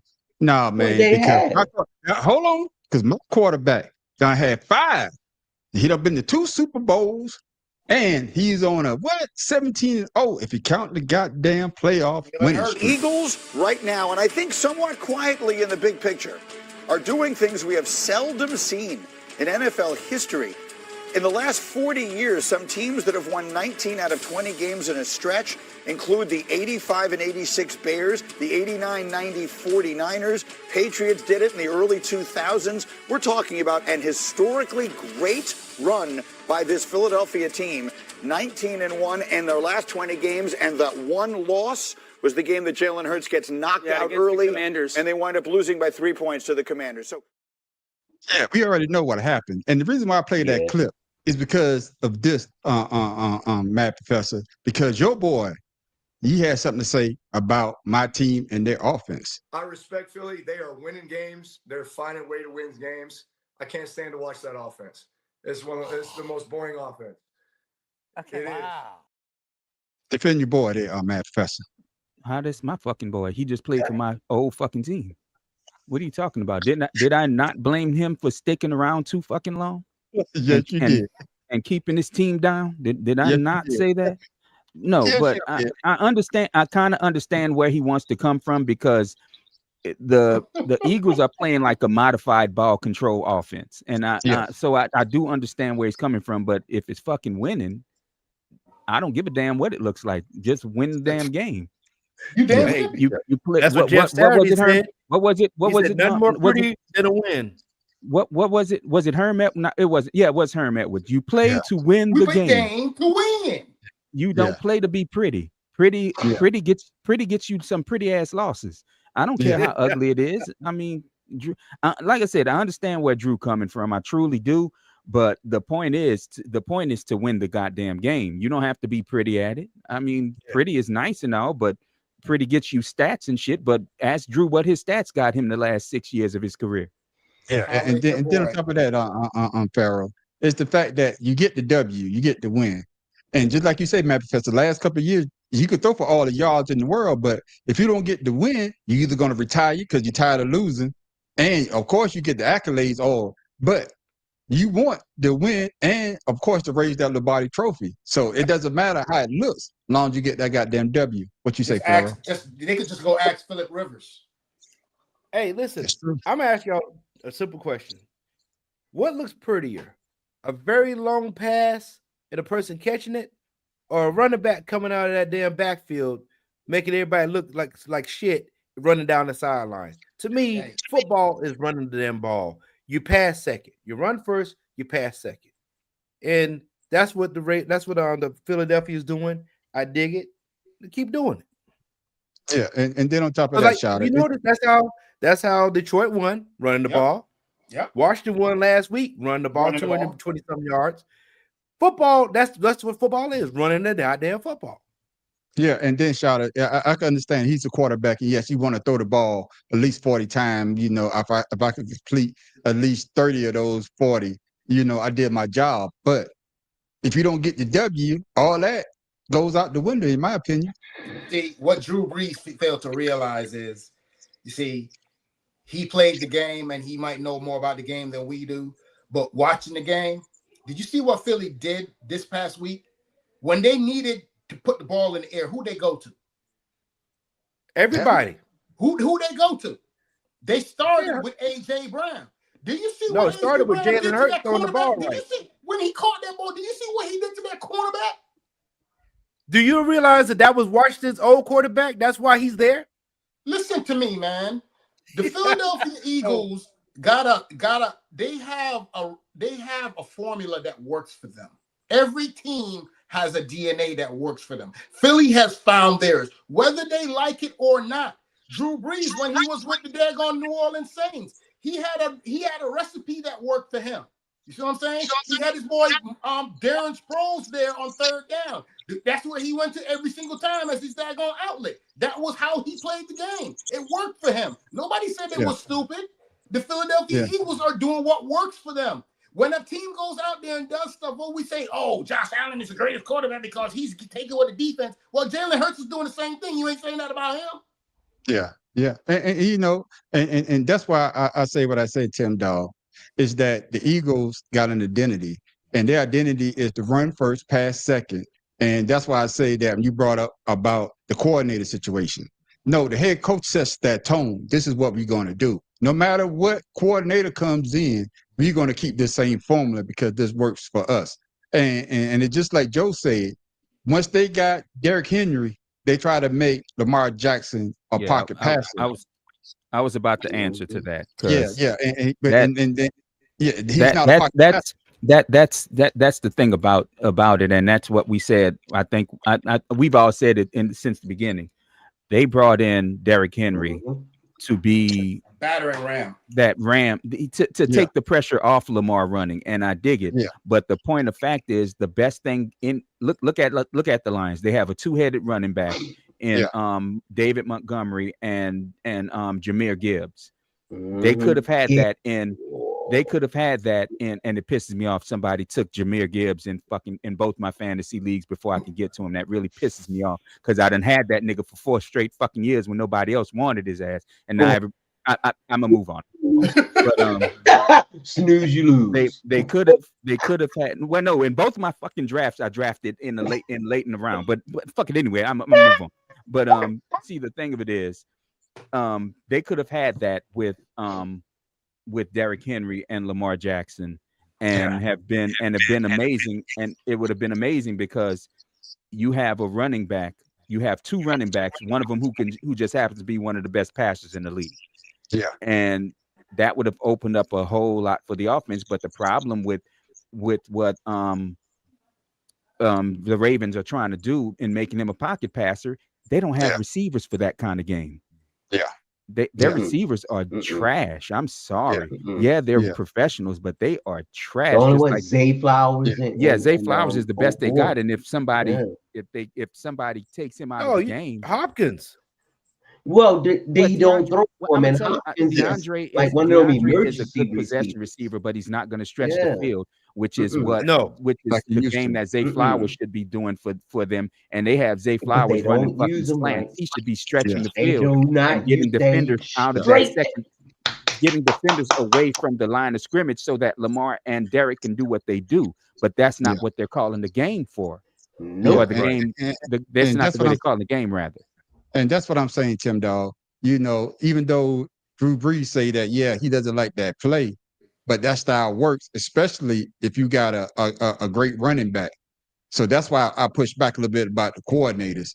But speaking what Drew Brees say about the Eagles having a boring offense, it's always about the W. And I believe if he was still in the league, as long as he was winning those W's, he wouldn't care about how it looked. That's just my opinion. Your thoughts, Tim Dog. My thing is, Philly is not the only team out there who's 3-0 who's doing good. You know, with Tampa Bay, everybody may talk about them, but Baker Mayfield throwing up. As much as we may hate it, the motherfucker doing good. And he's making Tampa Bay one of those, Cinderella teams? I'm sorry. Brock Purdy. The Niners? Come on now. Brock Purdy been in the league, 5 years now? Yeah, but Brock Purdy didn't play last week. Brock Purdy, he's still hurt. Yeah, he's no. Well, he was going. Damn, that's right, he didn't. My apologies. I got you though. I understand what you're saying. I'm just making sure that people know. But even the Colts. Look at the Colts. Now that one surprised me, Daniel Jones. That right there. See, and to me, everyone is doing what they're supposed to do. And Philly is one of those teams that, believe it or not, all of their games have been close games. They have not been a blowout game. And whereas, Buffalo, most of their games, except for Baltimore, the first 2 were blowout games. And like everyone said, Philly's playing whatever you give them. Now they lucked up with the block punt. I mean the block field goal. Hey, Tim it Dog. ain't about how ain't how got all beautiful night, you Tim play. Dog. It's all about how you do at the end. That's Yeah, all I'm saying. but like I say though, you know, before we go to let's Fuck pick you, them, man. it's just the fact that you know the 19-1, and I don't give a damn how it looks. That's a feat in itself if you count in the playoffs. And the only one that they actually lost when, of course, we went out against the Redskins. But to make it seem as though that the style of football that the Eagles Commanders. playing is boring. It's just asinine, especially if you get the goddamn W. That's just my opinion, man, on that situation. It's all about the goddamn W. All right, my brothers, y'all know what time it is. Pharaoh, where we staying at last week before we go to let's pick? Go ahead and say it. Go ahead and say it. I never heard you. It was a terrible week. Oh, God, I hate football. It's a terrible All week. right, so last week, ladies and gentlemen, the man on the street is number one again. They got 11 games. But Tim Dog, you and I came in second with 10. Matt Hold on, Professor, wait a you minute, doing wait a minute, good? wait a minute. Man on the street. 1. All right. Go ahead. I'm sorry, Pharaoh. Continue. So JJ, you and Matt Professor tied at 8. And then Shada, you and One Direction, 7 wins. There it is, ladies and gentlemen. The man on the street. All I know is Pharaoh say 2 weeks in a row. I don't give a damn how you count it, man. Score? We ain't worried about the total What's score right now. shut up. Yes, we are, motherfucker. What's the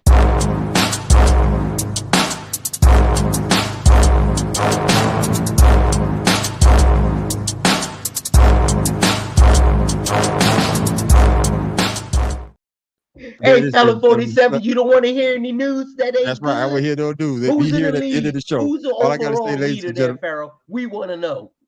So far, man on the street, he's 32 out of Hold on, 48.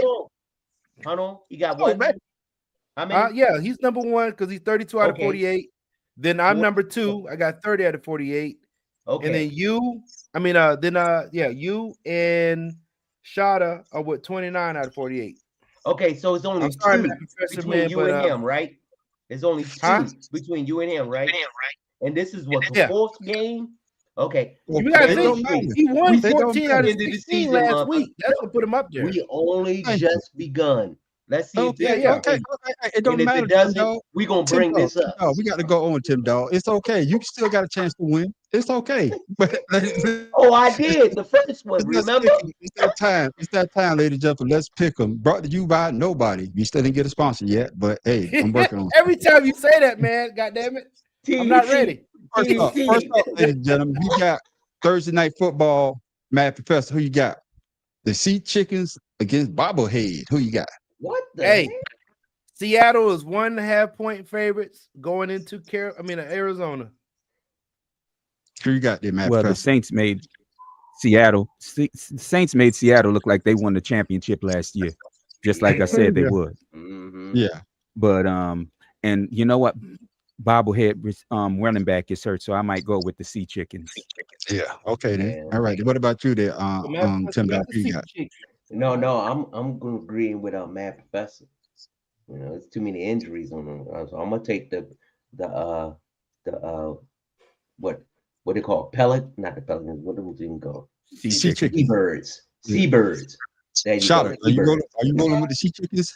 Yeah, I'm going with Tim Dog with the Seabirds. All right. man. There you go. Yeah, Connor's out. Pharaoh, Yep. who you got? Pharaoh?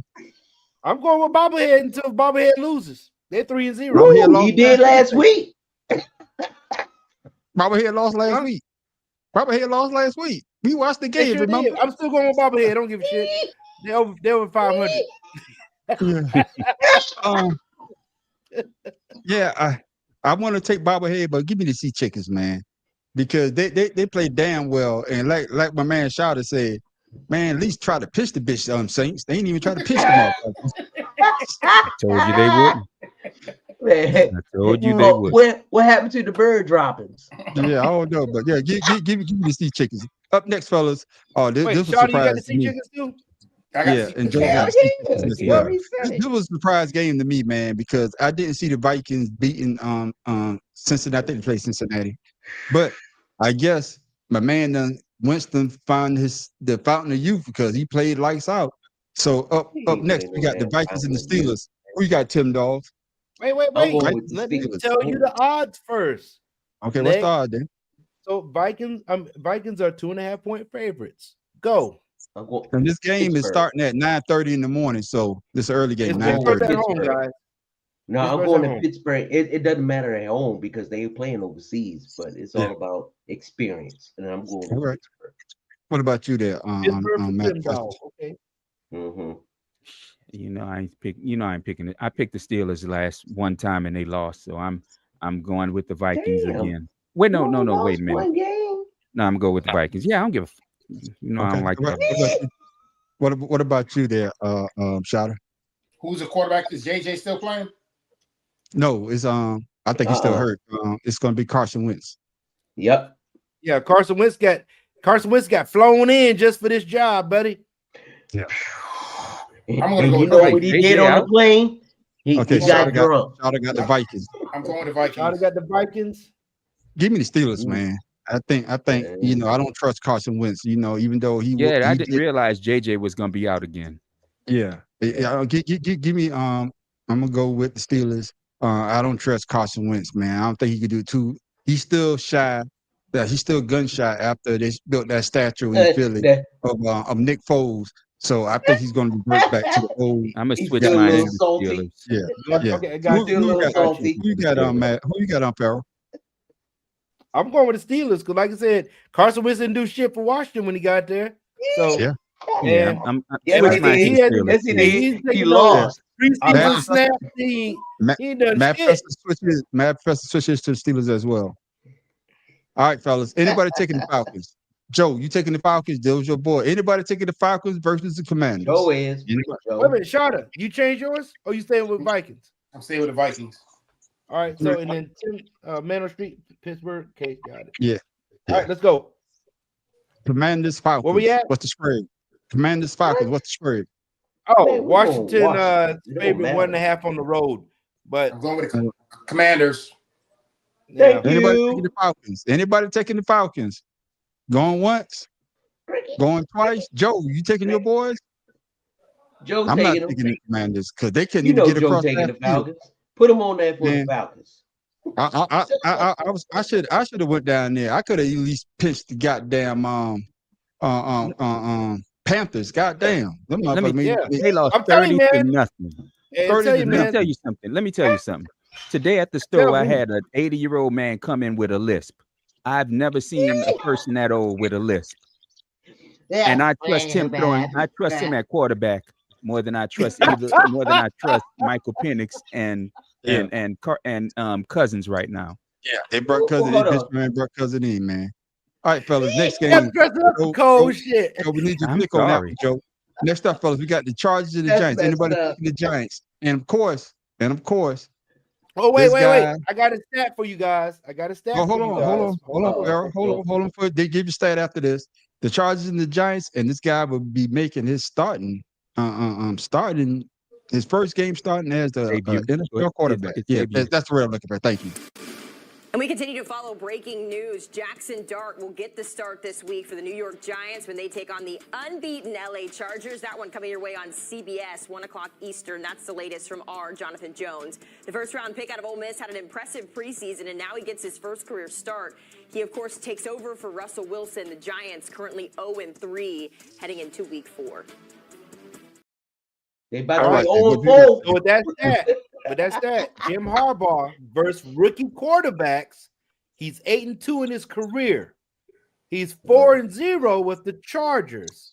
Chargers are 6.5-point favorites in this. Chargers are mean. Anybody taking the Giants? Anybody taking the Giants? We all going with the Chargers. And a prototypical quarterback. They say if you build them in a lab, you will get Justin Herbert. That's what they say. Julius, that's some crazy shit right there. Yeah. Next up, crazy shit. You got the Titans. Bernie Kosar, you know what I mean? Yeah, we got the Titans and the Texans. Farrell, what's the spread on that one? Ooh, Titans are 7 at home. What? No, the Titans. The You Titans on the mean road. the Texans? I mean, I'm are sorry. at home. Houston is The 7 at Texans. home. I'm sorry, Oh, Texans. boy. Texans. All right. I'm There sorry. it is. There it is. So Tim Dog, who you got in out? 1, 2, 3, 4. I just read the car war. I don't know what I want to take. Flip it in the air and what you think? Texas. All right. You know what? Just for that shit, I'm gonna you're the switch my person- pick to the goddamn Titans because I was gonna say Texans till he did that bullshit. Right. Tim Dog Yeah, yeah. will ruin Bad a Fest got wet the dream. Titans. You know what I mean? Yeah. The Bad Fest got the Titans. Man, come on now. How you gonna pick a 0-3 and a 0-3? There you go. So Okay, so so- who I'm going with Who you Houston. got? I don't care what all y'all right say. then. Yeah. Thank you. So no, what are you doing, Tim Dog? Houston? You Oh, going I said Titans. Houston. Houston. No, Yeah, I I'm going went Houston, Houston. as well. No, I Give said me the Texans Houston. as well. Shotta, who you got? So everybody got Houston? Everybody Yeah, taking flip a Houston. coin, Chada. Flip a coin. I'm taking Houston, man. I don't Right. CJ. I don't gotta know do what's something. going on with the offensive line with Tennessee, and it it's Tennessee? atrocious right How now. about Yeah, and Texas? I think what it is JJ that got Houston. I think that CJ Stroud going to have a great game because it is the Titans, and then Ward, he can't make the passes that he made last week. It's like he was just throwing to the coast. I was like, Yeah. God damn, they got different uniforms than you got. So it's just the fact that I think it's still a learning process, and then I think the offensive line is just atrocious. I think they got one of the worst offensive line in the goddamn NFL. Oh, fella, next up, Shada, me and you going at it. Who you got? Eagles, Buccaneers. Who you got? Oh, wait. I got a stat for that too. What's the stat? All right. So Jalen Hurts versus Todd Bowles defense, he's 1-4. Yeah. 4 losses versus Tampa Bay is the most versus any opponent. Yeah. I'm going with Tampa Bay. That's what I was gonna do. All right. Yeah. Then. All right then. Who you got there, Tim Dawg? I was gonna say Tampa Bay, but I think Jalen Hurts is going to pull this out. So I'm going to Philly. All right, Matt It's Fest, a who you pride take? thing. Well, Wait, you because- going with who? You going with Philly? Philly. Yeah. Okay. Well, because Mike Evans is going to be out 3 to 4 weeks. I'm gonna go ahead with the Eagles. Yeah, There you go. That was me. That professor, Yeah. same thing. So you taking the Eagles as And well? What's that? Yeah, for? because Mike Evans is out, and you got Mhm. Godwin coming in, but Godwin But he he's- practiced this week, but it's He's Godwin. still not 100. Yeah. Right. Well, of course, y'all know I'm going with the Eagles, but the stat that you just brought up, man, is something with the goddamn Tampa Bay Buccaneers is the Eagles' goddamn kryptonite. That's in the playoffs. They still play the Tampa too. Yeah, but I'm just saying, we got our ass whooped in the playoffs, and the last couple of times in the regular season, like you said, Jalen Hurts only beat Tampa one time. You know, if we lose it to a team like Tim Dawg said earlier. You got to give him his props. Mayfield is actually playing pretty good damn football, but it'll be a great game. So, Eagles. Oh shit, Panthers, Patriots. Oh, Panthers done put up 30 points. What's the spread there, Farrell? The Patriots are -5.5. All right, At man. home. So, I'm going with Charlotte, Pats. you used to live in Connecticut. Who you got? I'm going with the Pats. Okay, then. What about you there, Matt Fest? I think I went with the Patriots the last 2 weeks, and they've lost both of those damn games. They won one, they lost one. All right. The Panthers can't do this shit twice in a row, but I'm gonna go Panthers. All right. Tim Dawg, who you got? Man, that's hard. I'm gonna give it to the vet, Mr. Bryce, and call it Carolina. I bet them damn Falcons fans were in shock last week. Yeah. If the Falcons players was in shock. I know they last was week. in delusion. Yeah. Who you got there, Farrell? I'm going with the Pats just because their defense seems to be a little better. I mean, offense seems to be a little better than what the Panthers are doing. So I'm gonna pick. I'm gonna take the Panthers, man. The Panthers showed me something, and I told you say this. I told you this Sunday, Farrell. You called it. Yeah. When I forgot who the Panthers played, and Bryce Young played lights out, except for the last couple of plays when he got sacked. Hold on. They played. And then it carried over to the following week when they played Atlanta. They played Arizona that week. Yeah. Yeah, they played Arizona, and they almost came back and win until the offensive line gave up the draw. So I'm gonna go with the Panthers. I'm gonna see. I think Bryce Young. I think they find something there, especially after Steve Young said that the Carolina Panthers with the fans. So that game is over. What Joe said that game is over. He's not talking about that. All right, fellas. Next Joe up, said not only no, but hell no. So we don't need to spread on this. Is anybody taking the Saints? Mad Professor, you taking your boys? Who? Yeah, he is. Who? It's the Bills. Hey, so Buffalo Bills. is 15.5 point favorites in this game. That low? Is that low? Why is it not 25? Hey, What, JJ, they're trying to respect the Saints all of a sudden now? Now we going point spread. I will go with New Orleans. Right. Yeah, I would dog, but you gonna be No, you know what? No, I wouldn't still. They lost by 24 last week. I No, guarantee they're going to cover the spread on this one. I promise you that. You know what? I want to pick the Saints just to be stupid. Yeah. And we ain't betting money. Yeah. But I'm going to go with the damn Bills. We all know you ain't stupid. Come on. Anybody taking the Saints, man? Anybody taking the Saints? Going once, going Joy twice. says she's taking the Saints. Joy taking the Saints. Man, what do you call somebody who have $1,000 word? Charlie Kirk supporter. God damn it. No, what do you call a person who have $1,000 word, but can't spend any money on hair products? We don't care, T-Dog. We moving on. We moving on to the next. We moving on to the next game. I don't know. We gonna mute his You mic. said I'm Next up, stupid. That would be you being stupid. next up, ladies and gentlemen, we got Lions and the Browns. The Browns shot. Goddamn it, Green Bay. Yeah. So what's the spread on that one there, Farrell? Detroit 10 at home. All right. Yeah. Anybody taking the Browns? Anybody that's seen the Browns having two upset back to They back? shocked them, but they won by what? 1 point? A field goal? Yeah. By field goal. Nah. Anybody taking the Browns? Sorry. Going once, going twice. Be I all feel on the better Bills. about the Saints if they had only lost by 15. That's right. Joe said he's taking the Bills as well. Up next, fellas, and now this might be a good game. We got the Jaguars and the 49ers. Jaguars pulled it out last week. A good game. That's right. What's the spread on that one? Who? Jaguars and the 49ers. What? So San Francisco is -3.5 at the house. Taking Okay. 49ers. All right. I'm taking the Niners too. But Right about you there, man. I Professor. almost want to take the Niners, but their defense is trash without Bosa. Yeah. Yeah, Right. but the thing All is, right.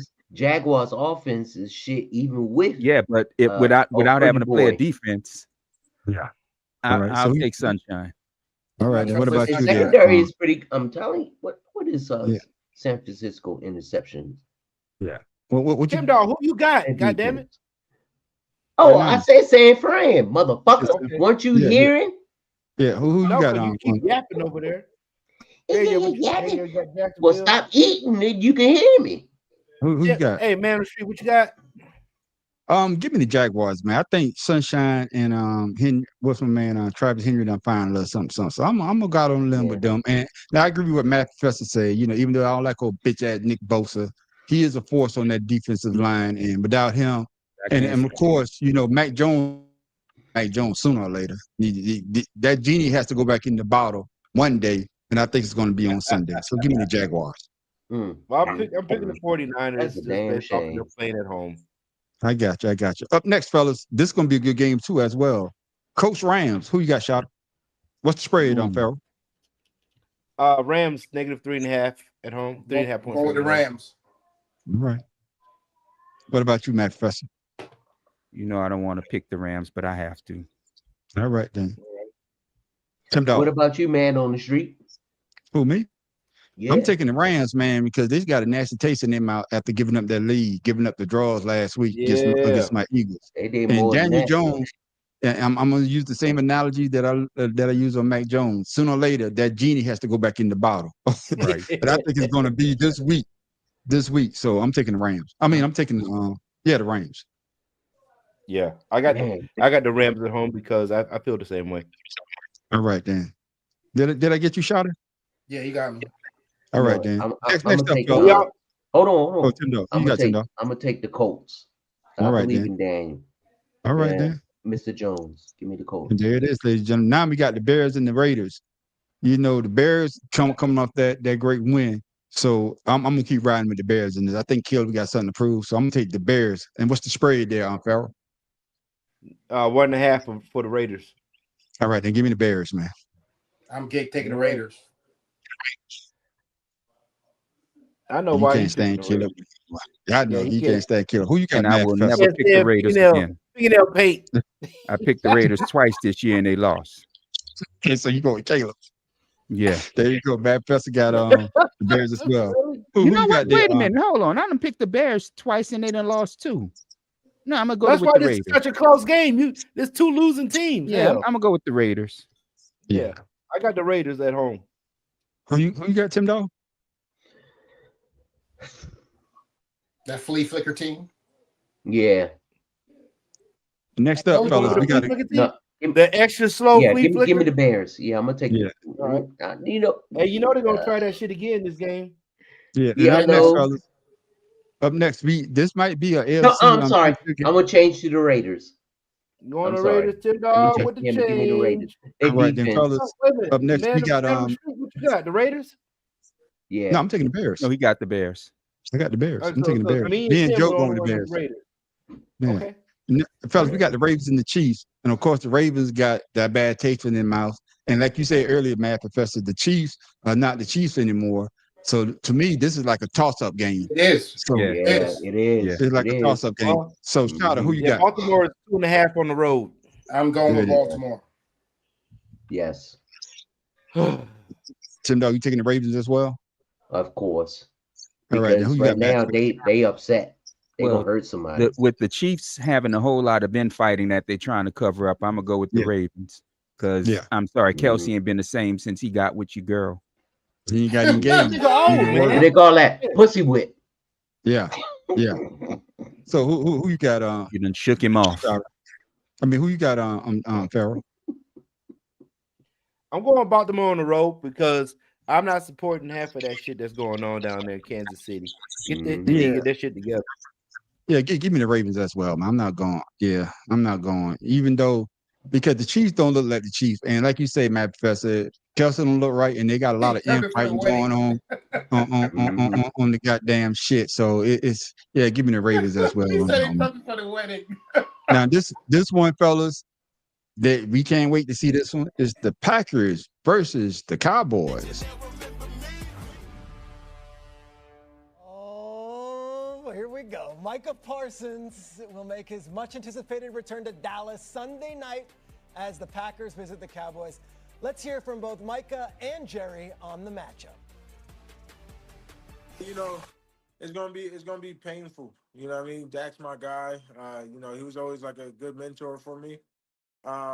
But you know what it is. I always told him if I ever faced him that, you know, it'll be a great matchup. So I'm excited to see what Sunday brings itself. Jerry, do you feel any extra competitive drive to win this week with Micah Parsons coming back? Yes, I do.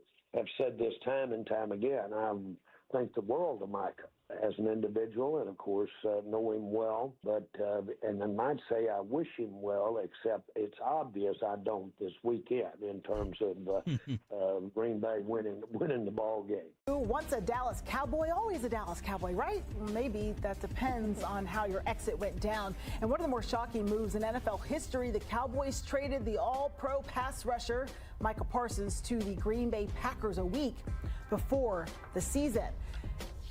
And now he's set to make his return to face his former team. And we know they won't exactly be rolling out the red carpet. When asked about a video tribute for Parsons, owner Jerry Jones said, "I don't think that's appropriate this way. Emmitt Smith coming back was a different story. That's not to diminish my guy." All right. What the hell is he talking? Listen, man, this dude is so delusional. I got you. So who taking the Cowboys? Anybody? Cowboys. Anybody taking the Cowboys? Anybody taking the Cowboys? Michael Parsons has been exploiting rookie tackles and guards. So For his whole career, just So I mean, I'm not taking Dallas because of that, but you know, these last games, like you said, he with Washington, he exploited a rookie tackle with the Detroit Lions rookie offensive line. So it's not like he's looking the greatest because he's beating up on rookies. So right. So you taking the Cowboys? No. You said all that just to say that you're not. I just letting people know they keep putting him up there like he the man, but he's beating up on rookie players. I told y'all that. I told y'all that coming into this year. That's He true. beat That's up true. anybody in Cleveland. I don't care what nobody say. Micah is like Django in that scene with freaking daggone Don Johnson. He blowing up that whole damn tooth. Oh, I yeah. got you. But we Oh, all yeah. taking up the Packers on that one. I don't think the Packers going to have a letdown like they did against the Browns. And of course, you know, I think they want to go out there. It's personal, and they want to show that they're one of the elite teams. And losing to the Browns, I think took them down a peg, and they want to get back on that echelon with the rest of the teams. Next up, fellas, I don't even know why we even picked this motherfucker. Everybody could flip a coin on this one. Jets, Dolphins. Anybody taking the Dolphins? Somebody in the background. Who was that? All right. There you go. There you go. One. There he is, right there. All right. So Man, you got the Professor, Dolphins. you going with the porpoises? Yes. I trust them more than I trust the Jets right now, especially at quarterback. Ooh. Wait a minute. They don't have no. They have no more confidence in Justin. They got No. He's in concussion. He was in concussion protocol. That's right. He's in concussion protocol. He's in Yeah. concussion protocol. Yeah, give me the porpoises, man. Yeah. Hold on. Yeah. Let's think about this now. Hold on. Concussion protocol. Justin Fields. He got a concussion. Yeah, he got hurt that first game. No, I gotta go with the daggone porpoises. Dude. That Justin, they can't do nothing without Justin. Yeah, but I mean they played good against them last They week. got Tyrod Taylor though. Yeah, Tyrod Taylor is a decent quarterback. Yeah. They played last week, but they came back. But I think with them coming back against Tampa Bay, it probably Baker Mayfield was just too much. Don't get me wrong. I want the coach to get a win, but of course I think Tua, they got something to prove, and I believe that if they go 0-4, they're gonna fire their coach. He might as well. Yeah, he's done. Yeah. I'm gonna go with the porpoises. Yeah. Okay. Farrell, who you got? Huh? Who you got? Oh, me. Hey, now that you say the protocol, I'm gonna have to go with the Jets. Jets. I mean, Miami. Sorry. I'm about to say. I'm gonna say, was he doing another swerve? I don't know. Hey, my bad. I got you. Hey, man. Sipping on that scissor. Hey, my bad. Yeah, porpoises. And of course, another Monday night game. We got the Bengals and the Broncos. Y'all know I'm not taking the Broncos. Give me the Bengals. This game is horrible to pick. I'm Yeah, sorry. this is a horrible game. But y'all know I'm never taking the Broncos. So give me the Bengals. Y'all never worry about me picking the goddamn Broncos. Give me the Bengals. Broncos all day. You go with the Bengals? Yeah, man. Cause I'm not picking no Sean. I told you it's two games that it's an automatic win or loss for me. The Cowboys. You know who their and the quarterback for the Broncos. Bengals is? I don't give a good goddamn. I can't stand no bitch ass. Come on. It don't matter what you pick, Shawty. What you got, Shawty? I'm going with the Broncos, dog. Let me get them bunking Broncos. I'm taking the Donkeys too. Broncos have looked horrible though the last couple of weeks. They've looked like crap. Exactly. Who? But I'm still gonna pick them. I know. I don't think the Bengals can do nothing without Joe Burrow. I'm sorry. I know that too, man. But I just can't Yeah, pick Sean. I know, bro. I know. I'm standing on business like the young. I'm standing on business. I know. 10 toes down, brother. I know. You say it's not personal. You know T.I.'s son is locked up, right? Who? Hey, you know his son Tim locked Dog. up, right? You got Bo Tim, Nix. answer my question. Tim Dog, Miami or sorry, the Bo Jets? Nix I didn't hear you. Oh, Miami Jets. Oh, Jets. Give me the Jets. I'm sorry. Who got on the Bengals game on Tim Dow? Now you're in the Bengals game. Give me. I'm gonna give Brownie one more chance. There it is, ladies and gentlemen. Bo Nix. You know, Bo Nix. He's good, but this is it's gonna come down. Wait, to where's this this game? And I trust. And I trust Cincinnati. Is in the Mile High. Is it Mile High? Yeah, it's in Mile High. Yeah. But Yeah, it's gonna come down to stick- defense. I'll stick with the Broncos. Yeah. Yeah, and like I said, ladies and gentlemen, it's two games that fellas I either going to win, or I'm going to lose. The Broncos and what we call it. But I got a couple games to play with, and like man, stop that winner, shit. 2 weeks winner. But now, ladies and gentlemen, it's time for my main man Shada today esports.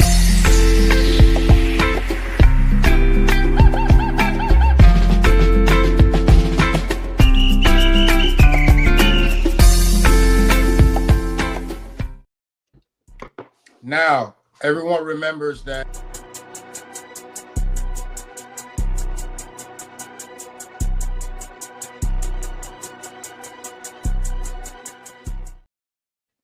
Like I said, Go ahead. last week I was talking about the World Championship in track and field, and the reason why I went there, it was a real good one. But this week in sport, everybody know who that was, right? Yeah, Carl Lewis. Oh yeah, hey. Yeah, Carl Lewis. 1988. What was significant in 1988 with Carl Lewis? Does anyone remember? He got on the Wheaties box. You stupid. Is that Actually, the year he lost He had to Ben wear them Johnson? high ass shorts. Who gives a damn? That's the year he lost to Ben Johnson. Yes, he lost to Ben Johnson, but Ben Johnson in that race was disqualified 3 days later for the use of the drugs stanozolol. Lewis was awarded the gold medal in record time of 9.92. So if Ben Johnson wasn't on that stuff, you know what I'm saying, he would have went ahead and took it for Canada, but he was on that juice. So Carl Lewis went ahead and for those of you who don't know it, we have a lot of athletes in the Olympics that's actually lost their medals because of juice, and Marion Jones being one of the most recent. But yes, that was why Carl Lewis got the gold medal that year, because Ben Johnson was on that Canadian moose juice. Yeah. Man, you can tell because nobody that damn muscular should be out there sprinting. Yeah, I remember that. And I remember that, fellas. But thank you for that. Looking like Barry Bonds. Looking like a football player sprinting. Get out of here. Thank you for that, Sean.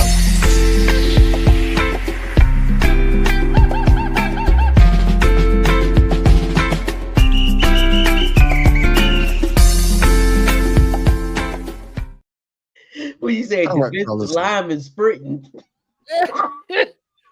It's that time, fellas. It's that A time. younger man on the street out there, no hair. That's all right, man. Fuck you too. I never run that fast though.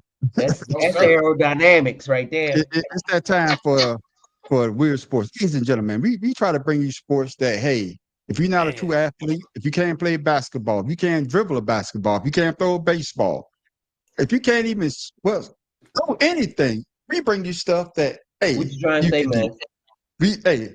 Extreme ironing. You got an ironing board, get on top of your house, you even got to plug the iron in. You know what I'm saying? If you got some sperm, if you're a male, hey, sperm work. You know what I'm saying? Underwater hockey, hold your breath. Underwater hockey. If you can't swim, don't do that one. I'm gonna tell you that right now. We don't give you so many great things that, man, y'all keep wondering to yourself, where does the man on the street get these from? Now, fellas, algorithms. Play. We all know, but I did. It was a champion.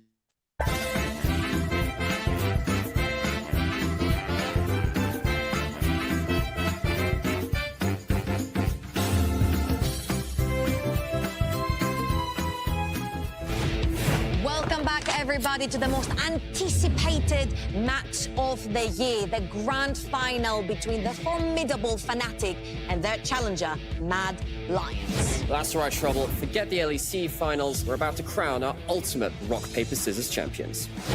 I still remember the first day I saw a piece of paper destroy a rock. You don't forget that as a child. Since that day, I've always wanted to be the best. Rock, paper, scissors is tough. It's crazy. Maybe you go for a rock, and then boom, they pick paper. It's just that quick. This is a head-to-head like no other. The best of 3 lightning-fast rounds where everything can change in a split second. Here we go. Mad versus Fnatic, round 1. An upset wins with Rock over Unforgiven Scissors. That was lightning quick from Fnatic. Oh, we've got to go see an instant replay of that. Roll it again. There we go. So smooth with the action from Upset. It's a tough blow for Mad Lions, but they still have 2 rounds to make their comeback. And on stage, Armut and Wanda are stepping up. Oh, I could genuinely watch this all day. What a disappointment it would be if it only went to 2 rounds. Buckle up. See if we can get ourselves a third. Unbelievable! unbelievable. Mad Lions have gone for scissors once again, literally snatching a victory from the edge of defeat. My mind is blown, Trouble. Old Demons coming back to haunt Fnatic at the... Yeah. Wow. Why are we doing this? I need 3 more minutes of my life back.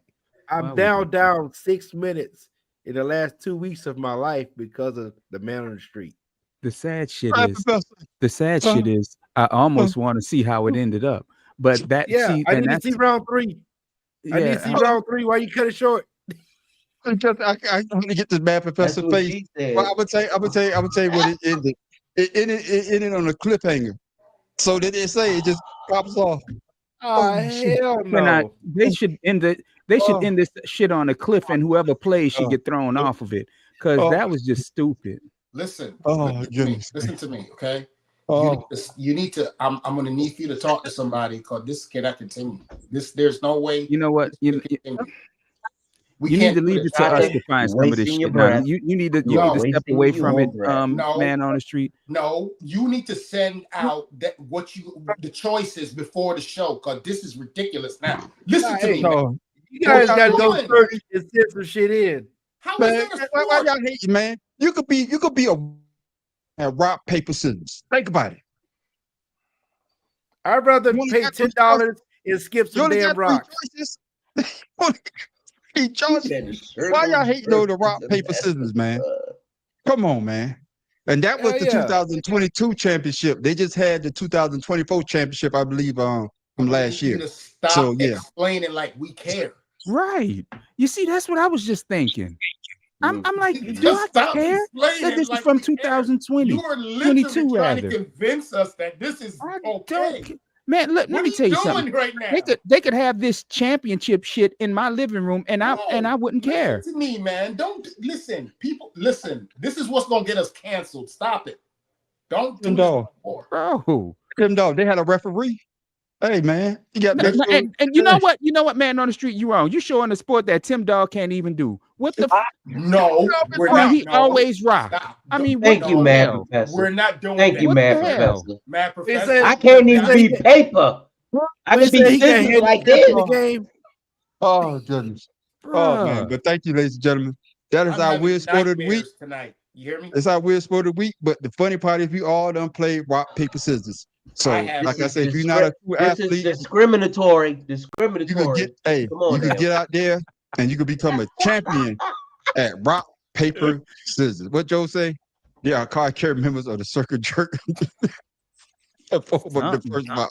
Oh shit! Thank Yo, you for I'm that, man. always lose. Everybody know I ain't got nothing but rock, like Mad Professor I look said. forward to There that it show is. every week, except for this segment. Yeah. I don't know what That's you're all gonna right, get. though. Yes. But hey, the man on the street is always searching for more sports, man. I got another searching a one little bit next week. harder. Stop searching. There it is, today. ladies and gentlemen. All right, listen, Now go time get for the help. main man, Pharaoh King. Stop it. Trivia question of the week.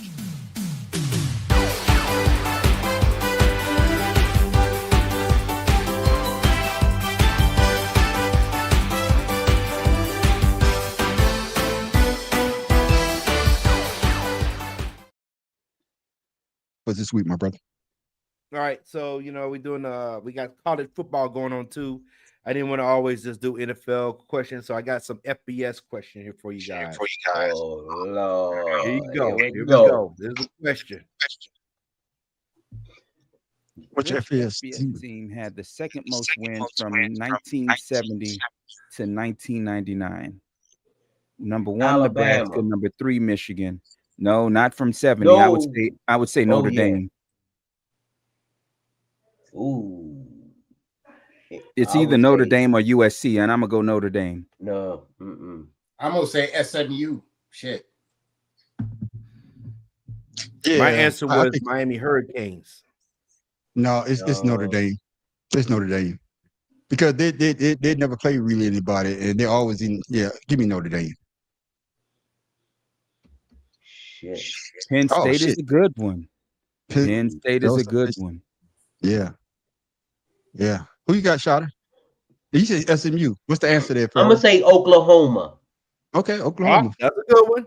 That's a That's good a one good one too. because you also had Alabama and Texas. Yeah, I'm gonna What's say the answer? Oklahoma. What's the answer there, All right. Pharaoh? Then the winner is Penn State. Penn Ain't State. that a God bitch? damn. God I damn. said that was a good one. Yeah. Yeah, it sure Damn, was. man. Damn, Well, Joseph man right on the money with that one, boy.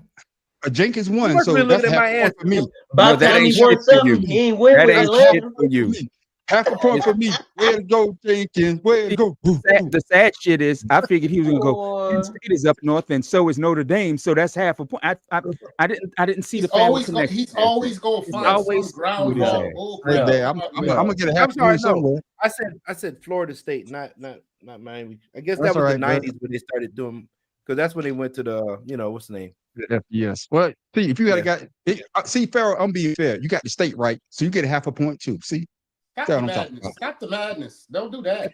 Way to go, Joe. Way to go. Way to go, How Joe. he got half a point for the state. He said Florida State and Miami. He wasn't right. It's Pennsylvania, yeah. bro.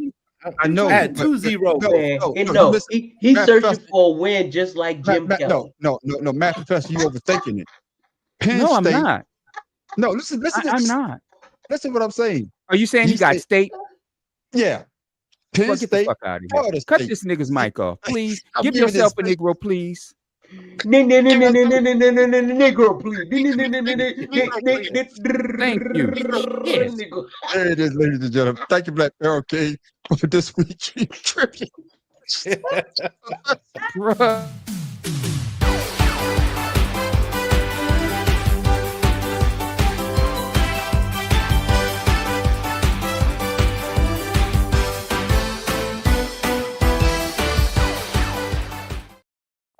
Yes, we're running kind of long, but Matt Professor, using that on, and I'm gonna give you a chance to shine on your own. So tell them why you mad.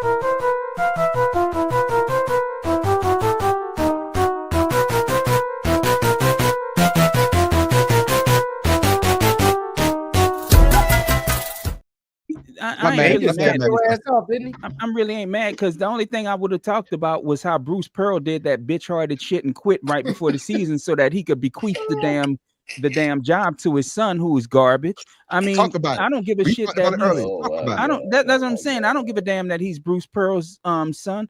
What did he do? Nothing. He's a nepo baby, and this going. I feel bad for you Auburn fans because y'all gonna suck again. Yep. I'm sorry to say this shit. Bruce, say what you want about Bruce Pearl, but he was an amazing recruiter, and he had an amazing system that he recruit for. But his son ain't nobody. His son ain't even play basketball. I mean, what is he supposed to fucking do? Garbage. I hate that. There it is. Matt Professor, Hey, tell him why he's mad. Bill Walton had a son that coached the Lakers, so. But his son also Yeah, played for how long? basketball. I'm just His saying. son also played. I'm just saying. Yeah. You never And, know. and he got a national championship too, doesn't he? Hey, what Yes. what For a did player, what not a did coach. what did Juan say to the guy? I don't know. I don't I know. don't know. There it is, Matt Professor. Thank you for that. Tell him why you mad.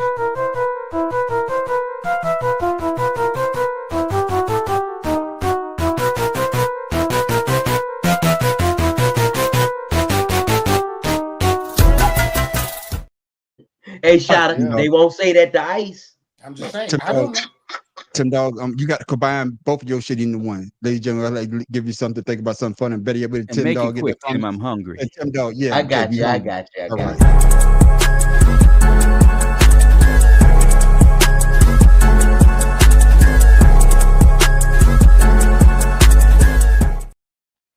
What you got, I Tim Dog? recently read. Oh my apologies. I recently read an article where it's in a little town right outside of DC where 250 juveniles graves were dug up from a reformatory school back from 1893 and didn't close until 1941.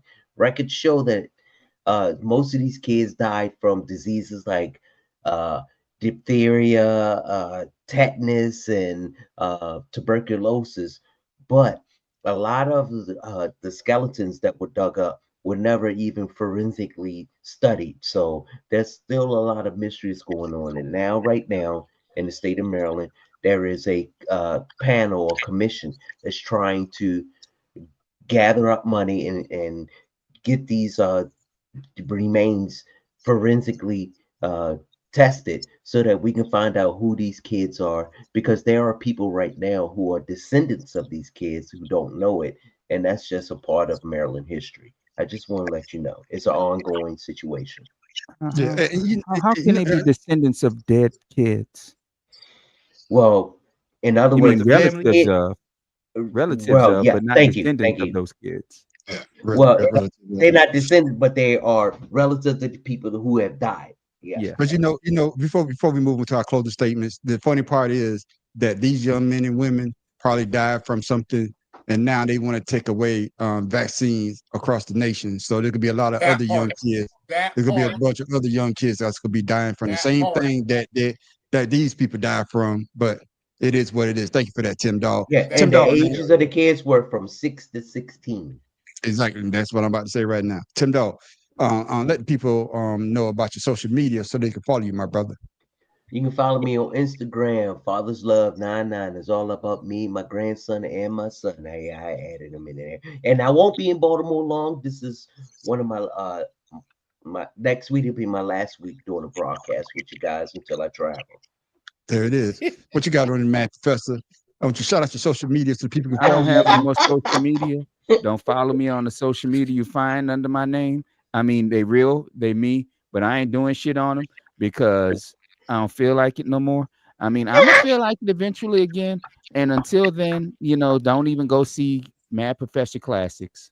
Just don't do it. Hey, Joe, this was a Not Washington Post article. Not till I tell y'all to go do it. There it is. The Pharaoh King, I'm man. sorry, Mad Professor. I apologize. What you got, Joe, Pharaoh King? What you got for Post, the check it people, out. man? And make sure you shout out your social media so people follow you, my brother. So I just want you guys to know, man, when I pass away, when I die, I want them to put a crank on the side of my casket that plays the Jack in the Box song. Yeah, I saw this. Just so I can see who cranks it. That's all. Pharaoh _71, King Ryan Facebook. What the hell that mean? I don't know. What happens when the weasel goes pop? It pops up. Oh, I get you. That'll be some scary shit.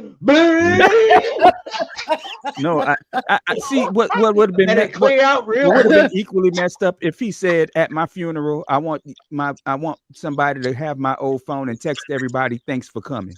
Yeah. Before we go to shout out, there was a guy, I think it was in England or something. Joe, trust me, I'm about to, bro.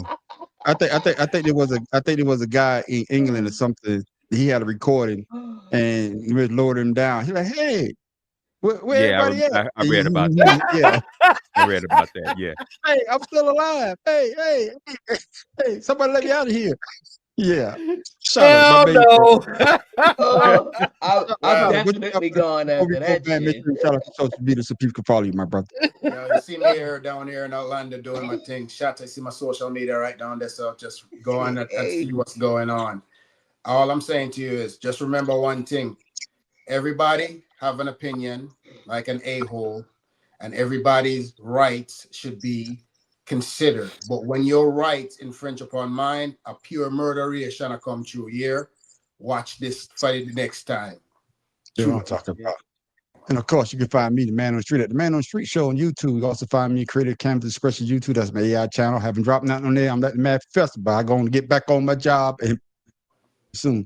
You can also check us every Friday night for 2 cigars in a blunt. Goes down at 8 o'clock, but you want to stick around for the after show called Ashed Out. That's when everybody gets a chance to talk about what they want to talk about. We usually go right, we will go straight, but 99.9%, like Tim Dog said, you're going to make it that left turn and drive that bitch right off the goddamn cliff.